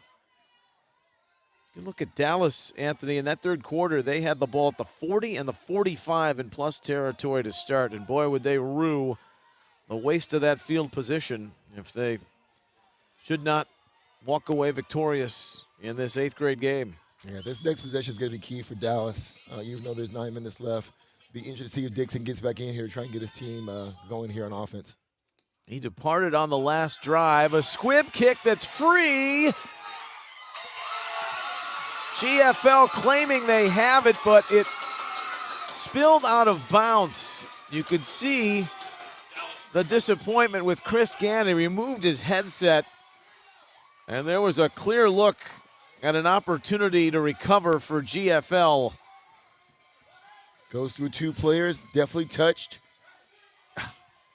Young man obviously hadn't played any shortstop. He let the ball go right through his hands in the 5-hole. Oh, very close. Max Brown had the last bite to try and collaborate.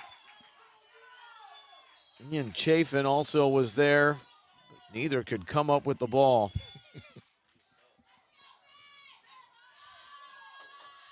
There is a Dixon sighting, Neil. Let's see if this young man can get back to being that explosive player that we saw in the first half.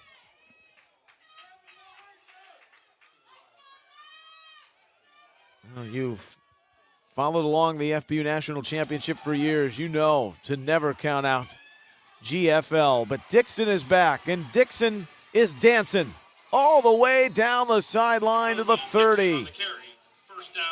Longest run for Dixon since the first quarter. And Dallas is back in business right in GFL territory.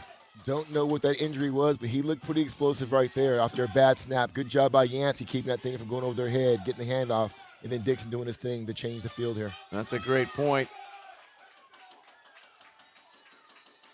That's a 37-yard run for Jacoby Dixon,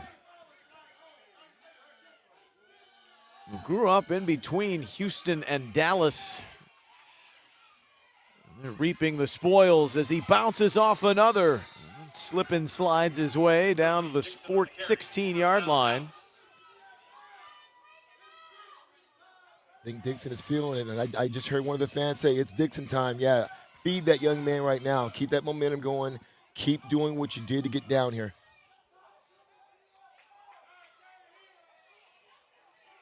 Since going up 16-7, it's not like Dallas hasn't been in this position before. They're offensive drives have stalled when they hit the red zone. They go to the Wildcat again. Yancey takes what he's got, bouncing it to the outside. Yancey's going to be marked out about the 16. They had spotted or ruled down Dixon on the following previous play on the 20-yard line. Interesting to see here. Unlike Coach Dollar, I think Dallas might try and attack the edge, the wide side of the field here. Let's see if they do a little quick pitch. 28 quick pitch here to the right-hand side. This is Yancey. And Yancey into the interior. And the tackle coming in that middle for GFL. Nice decision by Yancey there in the zone read. Pulls it, goes around the right-hand side, picks up some plays. We got a 3rd and 1, a very critical 3rd and 1 right now. Baxter Carbine had the tackle. He was injured at the start of the quarterfinals, but he's got a very high ceiling. Watch the O-line here, Neil, and fans watching this on live stream. It all comes down to the line of scrimmage. Who's going to win at the line of scrimmage? GFL's got a great defensive line. Dallas has a really good offensive line, but let's see who's going to win on this play because that will decide whether or not they get this first down or score. 3rd and 1. And Dallas wants to talk it over.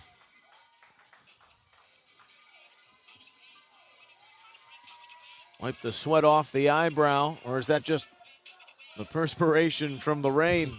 Because it's happened all game long. 16-14, and it's turning into a nail-biter here in the 4th quarter in the 8th grade championship.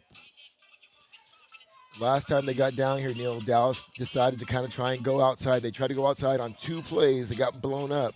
Hopefully this time they said, you know what, we got down here by Dixon getting the ball between the tackles. Let's keep doing that. Trust your O-line to do what you've been doing, win the line of scrimmage, get this first down, and put us in the red zone here for a possible touchdown. Another fantastic championship week here in Naples. Lots of people to thank, especially the young football stars giving us great theater all throughout the tournament and last night in the All-American Bowl. Wildcat direct right to Yancey. Got the first down. He's got enough. Got inside the 10 and to the 9 where it's 1st and goal. Neil, we talked about it earlier. Young running backs know the situation. I'm not trying to dance here and make a big play. I just want 2 yards to get the first down, get 1st and goal. Great job by Yancey by just putting his head down, putting his shoulder pads down, and getting that first down there.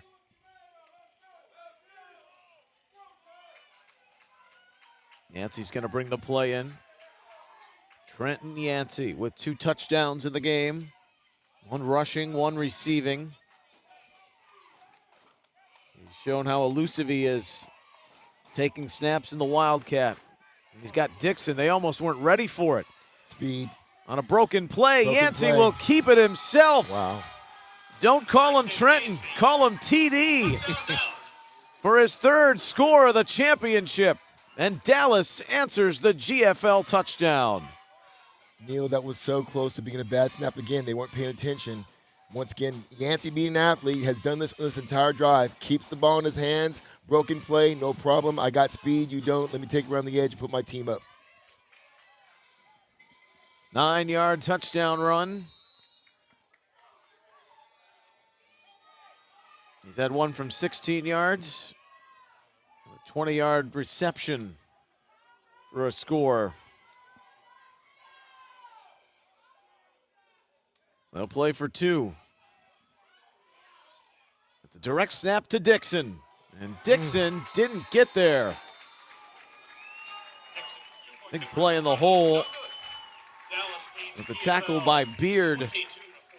22-14, and that is important because it remains a 1-possession game. That is a huge stop for GFL's defense. Great job by Beard. If they score there, it's a 2-possession game, and even with 6 minutes left, that's going to be tough. But they've given themselves a chance to be in the game. You score, you get a 2. Now you would go for 2, Neil, try and tie it up here. So let's see how the GFL offense responds to this.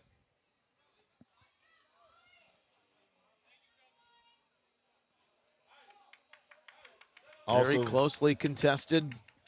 Very impressed with Mr. Dixon. Came out from the injury. We looked like a finger. We couldn't tell. They worked on him for a while. He was out of the game trying to shake it off. Comes in the game and has an immediate impact in that drive and really was a difference in them getting down into scoring position.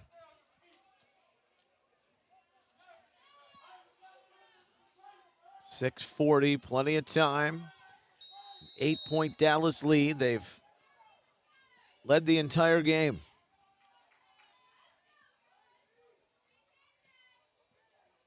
They are the only program, you know, the affiliation might be different. They're the adopted Dallas group after North Texas was the only team. They are the only team still to defeat GFL in an 8th grade championship back in 2015.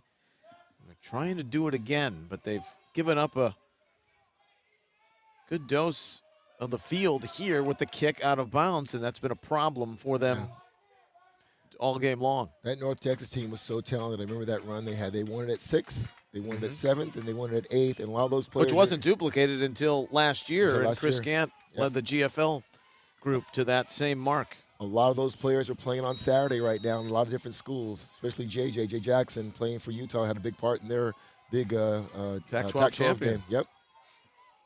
Upending USC. Ohio State fans are thankful for that. Getting them into the playoff. Musser had to get rid of it in a hurry because the heat was on, and that is overthrown looking for Beard. But Talon Martinez was left unblocked coming into the backfield. Yeah, Dallas got a little mixed up in the coverage there. The nickel guy got over there late. Great job by the quarterback saying, hey, there's nobody covering my slot guy. He's got a little corner out here. Let me get to him. He just happened to overthrow him just by a little bit. Well, there's plenty of time, and you're only down 8. Now, I know Mikel Steven hasn't played a big part in the second half because he's been banged up, but you wonder why go away from what you do well if you can find success in the running game, show and spread, but the hard count, which has worked now 3 different times under Musser's cadence, will make it 2nd and 5. 2 positives there. You get 5 yards, and the clock doesn't move. So good job by GFL. And just so you know, Neil, Stefan is not on the field right now. There's definitely something going on with that young man. Hope he's okay. They're at the 40. They have protection. Musser's got to roll out. Musser throwing back across the grain and completes it. Isaac Kep, who's been a 3-year guy in this GFL program for this class, has his biggest catch over the midfield in the Dallas territory to the 45. Musser showing us a little Patrick Mahomes there, rolling out, looking down the field, throws backside, which makes most coaches cringe, but ends up making a big play and getting the first down. Musser. A handoff up the middle. What a run. Down to the 11-yard line. Jameer Cantrell. And all of a sudden, 2 glue guys who have been a part of this program at the 6th, 7th, and 8th grade level have made the 2 biggest plays of the night for GFL. Cantrell's run, Kep's catch. And a timeout for Dallas. They take their 2nd with 5:57 remaining. This is where I make the point right now, even dealing with the college level. Guys get in the transfer portal.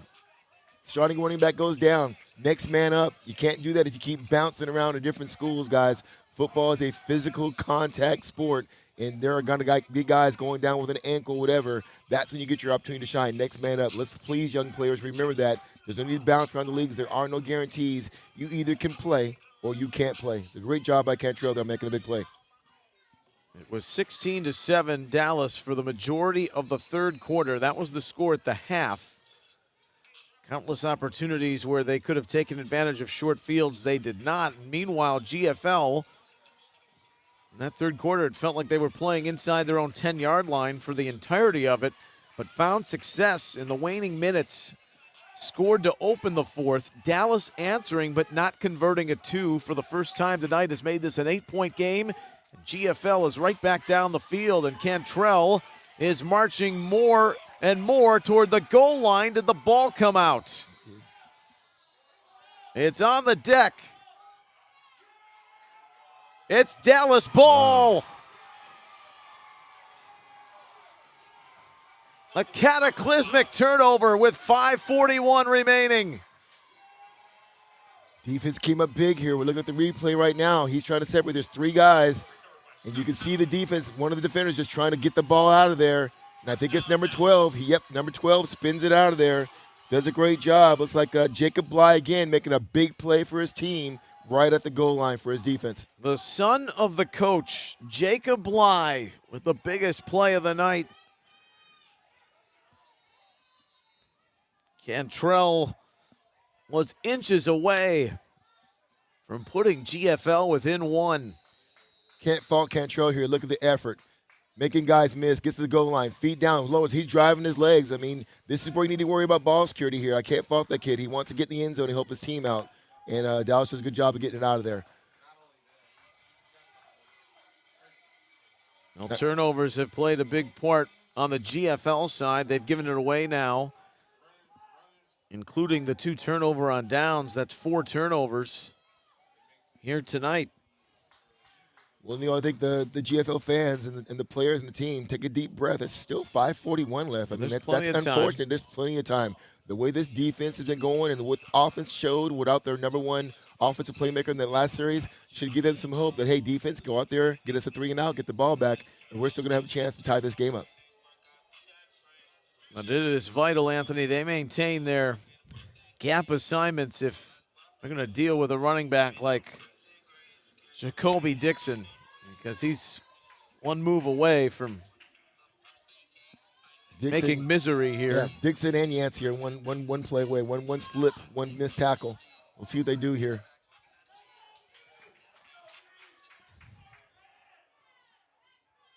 With max protection, they give it to Dixon, who toes the goal line and somehow springs free to pick up 5 yards out of all of that. That was scary. There was a defensive lineman that had his hands around his waist at the goal line. But once again, speed kills, and he's used that speed to get around the edge and turn a no-play gain into now a 5-yard gain. I'll ask you, you're a Texas guy. Had you heard murmurs of Dixon's emergence prior to this tournament? Absolutely. No, Corey and I, we stay in contact with each other. He's helped send some players to the freshman All-American game. So when he calls, I pick up, and he's a name that he said, hey, Anthony, he needs to be on your watch list, and he is. Well, there he is. On another handoff here with another yard or so. Right in the middle of that GFL defense. And a tackle from DeAndre Sadler, who had a big sack earlier.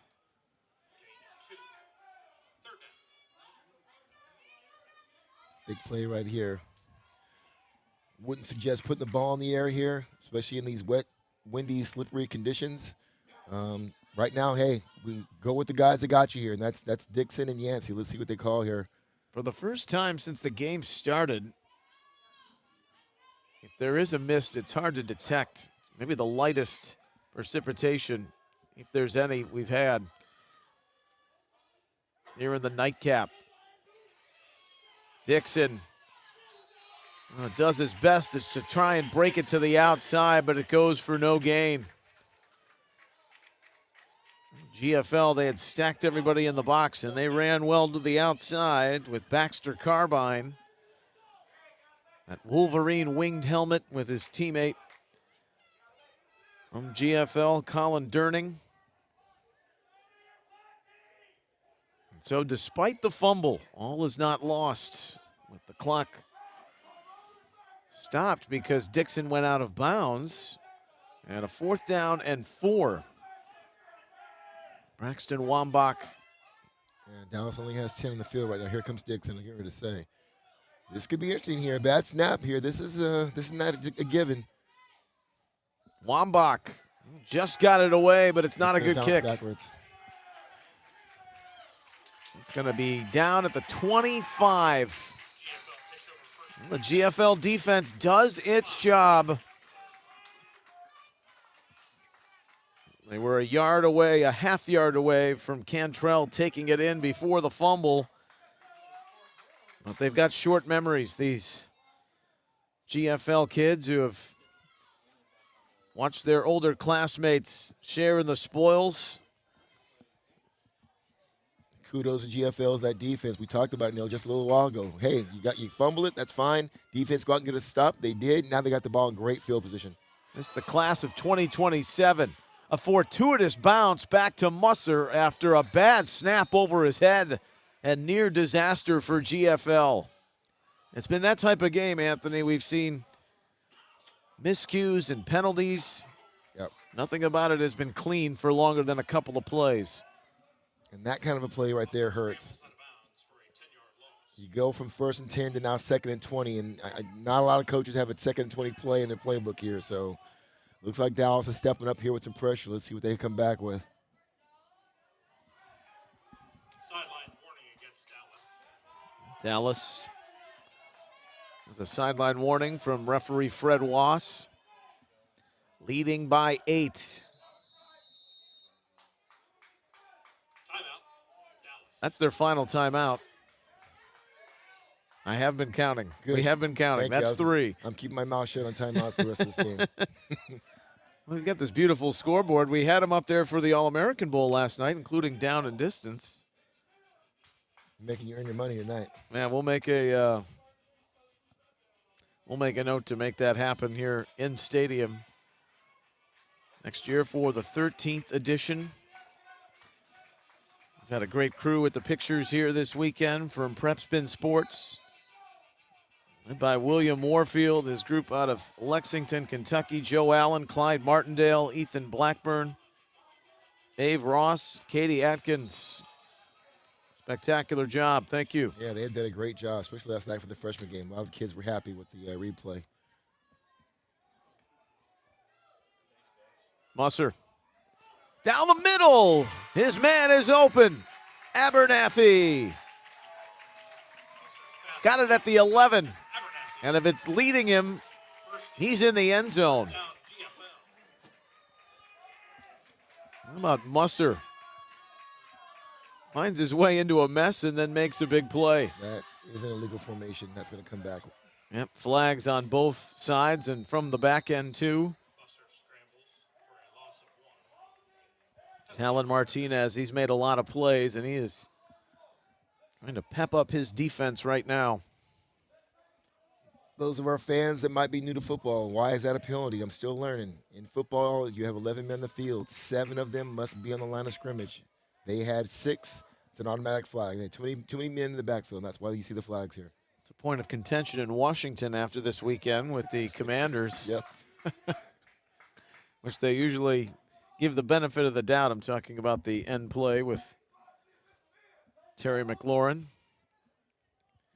Tell you what, Neil, we need to get in the budget for a sideline reporter. I really want to know what's going on with Stephen. He is not on the field. I can't see him on the sideline. I don't know if he's sitting on the bench, but he is not even in the game right now. And kudos to his teammates. They're like, hey, buddy, we got your back. We're going to find a way here. So kudos to GFL playing right now and keeping this game close without their best offensive player. We haven't seen him since mid-third quarter, and even then they were kind of using him as a decoy. 22-14. Still a lot of time.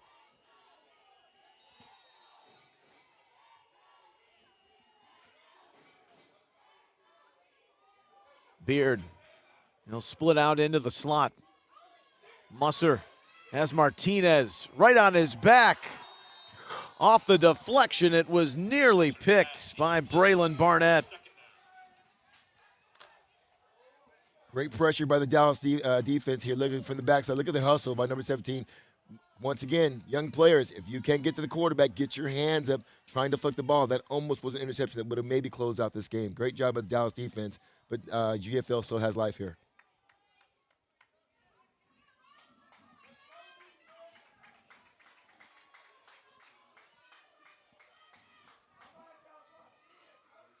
So the penalty,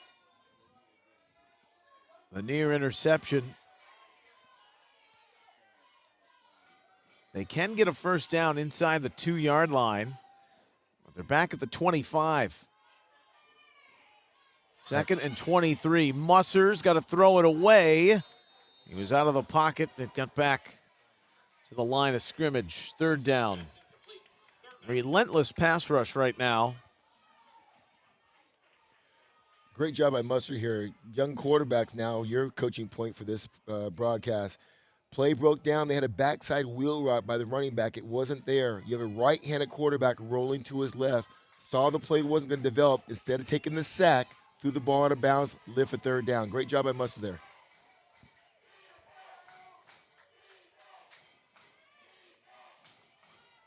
A 7th championship game appearance at the 8th grade level in 12 years for GFL.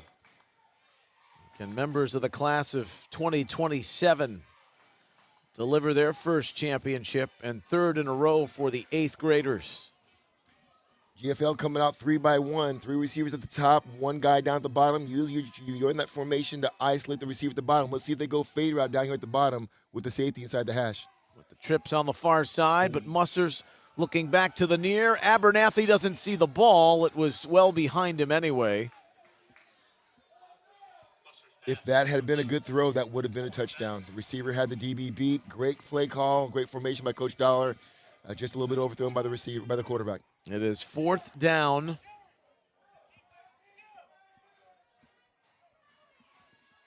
The ball at the 26.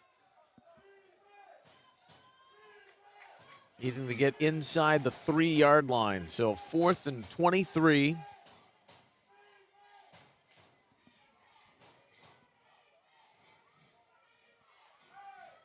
Musser, he's been trying to lead this comeback. A couple of series for Hewley earlier in this second half. Musser, Talon Martinez is after him. The ball is out, and it's spilled into the bench. Martinez brought the heat, and Dallas has it back on downs for the 3rd time in this game. Let me tell you something about number 17. That young man looked like J.J. Watt these last few plays. He has been chasing the quarterback down from the backside this entire quarter. Sure, he's tired, he's wet, he's cold. He's like, hey, I'm trying to win me a ship, and my effort is showing that. Great job of that young man chasing the quarterback down from behind. He's been on not just this quarter, but most of the night on many of the stops and pursuits for Dallas. Talon Martinez, remember that moniker. The Dallas linebacker, defensive end rusher. And Neil, it's a great example on Talon's part, showing even though he didn't make the play, he affected the play. Yes. So it's a great effort by him. Everyone up near the box. Zephyr Cray and the Dallas offense, they want to melt this clock away. Jacoby Dixon. Dixon broke the first line of tackles, and then the second. Much like a run he had in the first quarter for 11 yards and a Dallas 1st down. 8-point game, GFL fighting the Dallas offense and the clock. Great run by Dixon there. Young running backs watching this game understand the situation. Football is about situations. Right now, ball security is your number 1 focus as a running back. You pick up the yards you can. When you feel contact, you're putting both arms on the ball, making sure you keep possession because the other team is trying to strip it out, just like Dallas did to GFL at the 3-yard line. We go inside of 3 minutes. At the 44. Dixon. Gray was stumbling, giving that exchange. It was very awkward, and it's a loss of 2 yards. Neil, whenever you see that in a quarterback, the center stepped on his foot. That's what happened. And it happens more than you think it happens. You brought this point up earlier. There are tryouts, and yes, some of these kids have played together in the past in their leagues, but not all of them. So they're in a process of 3 to 4 weeks, not 3 to 4 days like you have with the All-American Bowl performers. So sometimes there's still a little bit of absolutely harmonious continuity that's not there yet. Yeah. Well, add on top of that great point, Neil, is that you're playing, everybody here they're really good. Right. You're playing best of the best.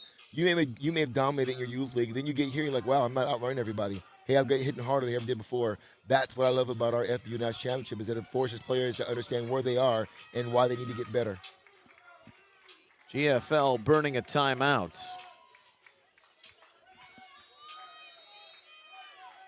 Try and preserve some clock. They still have it within a one-possession game.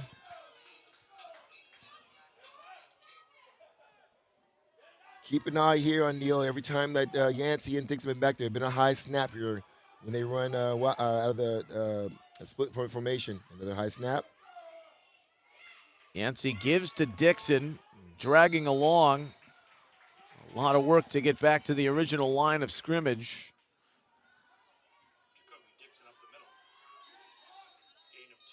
And another timeout here. How many is that for left? GFL has used 2. They're Okay. down to 1 more. They've had all 3 coming into the late stages of this game. Dallas is out of timeouts. 2:25 remains. Chris Gant. You know, it is quite remarkable what this man has done in mentoring these young football players from GFL, and his coaching staff, which not only had the ascending three-peat from 2019 to 2021, the only only 7th grade title GFL won was in 2018. He was the coach. Yeah, Coach Gant does a good job here. Looking for a 5th straight year of winning a championship with this coaching staff. It's a really good coaching staff. Players win game, but coaches have an impact on it. So good staff, good job by Coach Gant. So 3rd and 10, down to 1 timeout. It's Yancey keeping it all the way. There's a flag. Immediately in the direction of the offensive line. And this is coming back. Usually holding.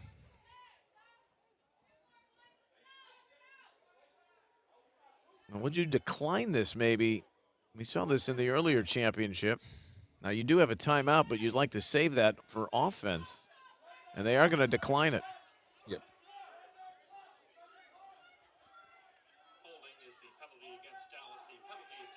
It'll be 4th down. So GFL is going to get 1 more crack at it. With 2:17 remaining. Wambach's going to punt from his own 35. High drama here in the 8th grade title game.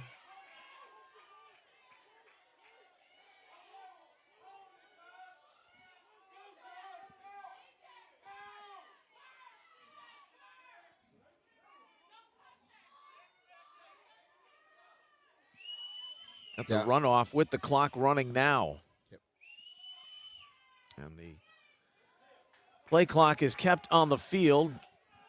So this will take it to 109 seconds remaining, where it will come to rest after Breck Brocious walks away. He was the man back to receive for GFL. Well, wouldn't say it was necessarily unorthodox in the way we got here to a 1-possession game with 1:49 left. The ebb and flow lacked for a lot of moments here in the 8th grade title game, Anthony, but we've got the drama that you build for in a championship game right now. Absolutely. One thing we want to look for, fans, right now watching this game is there's this thing called a prevent defense, where the defense softens up. Be careful, because sometimes a prevent defense prevents you from winning. Let's see how Dallas handles it. Musser, Abernathy caught it momentarily, but not enough to maintain possession. It's incomplete. It's a nice play there by Mr. Wilford. Hova Wilford came in, separated the ball from the receiver here. He makes the catch and then separates him. That's a good, clean hit right there, and a great job to force GFL to a 2nd and 10. Hova Wilford, he can really hit. That was his biggest one of the tournament, breaking up what would have been a 1st down. Mikel Steven is back out there. The moment of truth, and he's returned. He wants to be a part of it. Tell you what, that kid's one play from breaking this thing and possibly tying this game up. 3rd and 2. Musser throws. It's intercepted. Picked off. Braylon Barnett. Pass is intercepted by Braylon Barnett for Dallas. On the third turnover for GFL, Braylon Barnett has Dallas a minute 14 away from a championship. It's a great job by Barnett there. I would say it was a great play, but once again, the quarterback stared that ball down for the minute he got it, and so the defense knew exactly where he was going. And then it was a bad throw. He was in a good place at the right time, made a big play, and may have closed out a championship for the Dallas team. The early celebrations have begun. The cowbells are out with the Dallas fans. Game with 2 interceptions. A fumble for GFL, just uncharacteristic mistakes. And then you throw in the 3 turnover on downs. Those are giveaways included in that category. They've gone into victory formation, and I don't know how you can mess that up with a procedure penalty, but they have. Yeah, well, one thing is, yes, it's victory formation. There's a minute 12 left. The game's not quite over. And we got a little bit too early of a celebration here. They get a penalty off of what should be a no-brainer victory play into this game out. I know they're excited, but you got to finish the game. We talked about the word finish in football and how important that is, and Dallas needs to kind of focus on that right now and close this thing out cleanly. We're easily north of 20 penalties in this game combined. GFL, they have 1 timeout. On 2nd and 15, they choose to use it. On 1st and 15, rather, it will be 2nd and 15. And the celebrations have begun because GFL is now powerless to stop it with 1:04 remaining. Still must execute the fundamentals. We've all heard the stories of the New York Giants back in the day, Joe Pisarcik. A lot of the young guys won't know that name. Dallas has got to focus right now. We're celebrating, but let's make sure we get a clean exchange between the center and the quarterback to get a knee down here. It's slippery, it's wet, we've seen turnovers. Make sure you finish it clean. Focus in, do your job. Linemen should still be firing out. Good exchange, take a knee, and then celebrate when you get to zeros. In 2015, these two,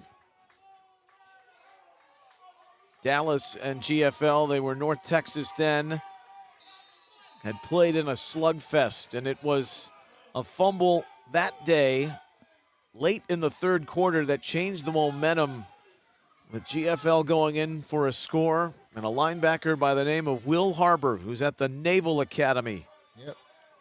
Made the big hit to dislodge the ball and sent Dallas to a 3rd straight ascending title, winning it in 2015 at the 8th grade level. That was the only loss. It's still the only loss for GFL in a championship until now. And they've learned with the team from the Lone Star State who will walk back and say, don't mess with Texas.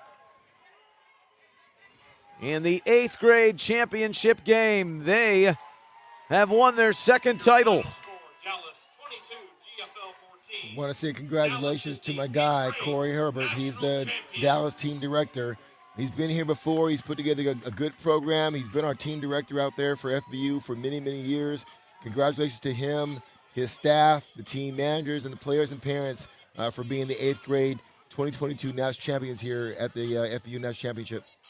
Congrats, Corey. The quest for a three-peat at the 8th grade level comes up just shy for GFL, who valiantly fought their way back and had opportunities, but the big interception on the final drive by Braylon Barnett seals the deal, and Dallas doubles up on their 8th grade titles. Their first in 7 years, and this was a group, Anthony. Some of these kids had gotten the experience of playing on the 6th grade team a few years ago in 2020. That game did not go so well in the title performance. So I'm sure that was on the back of their minds for a little restitution and to see how far they've come as a program. And it pays off on this night. A few days before Christmas here in 2022, Dallas defeats GFL 22-14. Shout out also to GFL, Coach Gannon, Coach Dollar did a good job getting these kids back. Like you and I talked about, their best player had some type of an injury. He wasn't at full speed, the conditions, but another great run by another team from Georgia here. So kudos to GFL. I also want to show kudos to Coach Bly, who's done a good job being the head coach of this team and just getting these kids ready to be at this position. We're from Dallas. We're not used to seeing this kind of weather. They came out here in the conditions, and they earned a championship. So kudos to those guys also. Well, we've had a wonderful time during championship week. I want to thank you. Great theater last night with the All-American Bowl, and San Antonio, of course, upcoming with the All-American Bowl, the FBU All-American Bowl being last night. Our great crew from Prep Spin, Steve Quinn, Lori Quinn, Eric Richards for their direction throughout the week. Matt Lauer, you mentioned our operations guys. It's really a team effort when it comes to the Football University National Championship to make it the event that it is. The football takes care of itself, but there's so much behind the scenes that make it a seamless week. Yeah, no, great job by Steve and Eric and Lori and Billy and our full staff, Matt. But a lot of parents don't know how hard the ops team works in getting things going here and giving these kids a platform to play clean football and not making it about drama, but making it about football. So kudos to the entire FBU team that I'm proud to be part of now, going into my 15th year. Another great tournament. Neil, thank you once again for coming out and being the voice of FBUNC. And once again, you mentioned the guys from the team from Deadspin. Did a great job. Just did a great job putting the game on. And looking forward to next year. I think every year this gets better and better. And so I'm looking forward to a lot of new kids coming in and experiencing the FBU brand and coming to camp and hopefully playing in this kind of a stage or playing at the Freshman All-American game. And as you mentioned, we're getting ready to go to San Antonio. I'm looking forward to being the head coach down at the National Combine and looking at the top underclassmen in the country. So it's a great time of year. We got Christmas, we got football. It's been a great time here, and the people here in Naples have just been great. Falling in love with the city the more and more I come here, which is saying a lot because I live in Austin, which is another great city. But kudos here to the Naples community for making us feel like home while we're here. You may have found your best work here today in broadcasting. Great job. Pleasure working with you. You too, Neil. Thanks a lot. Appreciate Merry you. Christmas, Happy New Year. Same to you. We thank Will Diamond, of course, who's also part of that FBU staff, for a great job. A recap of today's action: Southwest Florida 16-6 in the 6th grade title game over Utah. Ohio wins it under the direction of Ted Ginn Jr. over GMSAA 28-6, and Dallas has their second 8th grade title. They're the only ones to have beaten GFL at this level in a championship. The final score, 22-14. We thank you for watching all day on WatchFBUNC.com. Whether you're celebrating Hanukkah, Merry Christmas, or a Happy New Year to you, with 2023 fast approaching and looking forward to next year's FBU National Championship. For Anthony Williams, this is Neil Sika, signing off from Naples and the Paradise Coast. Happy holidays, everyone. Good night.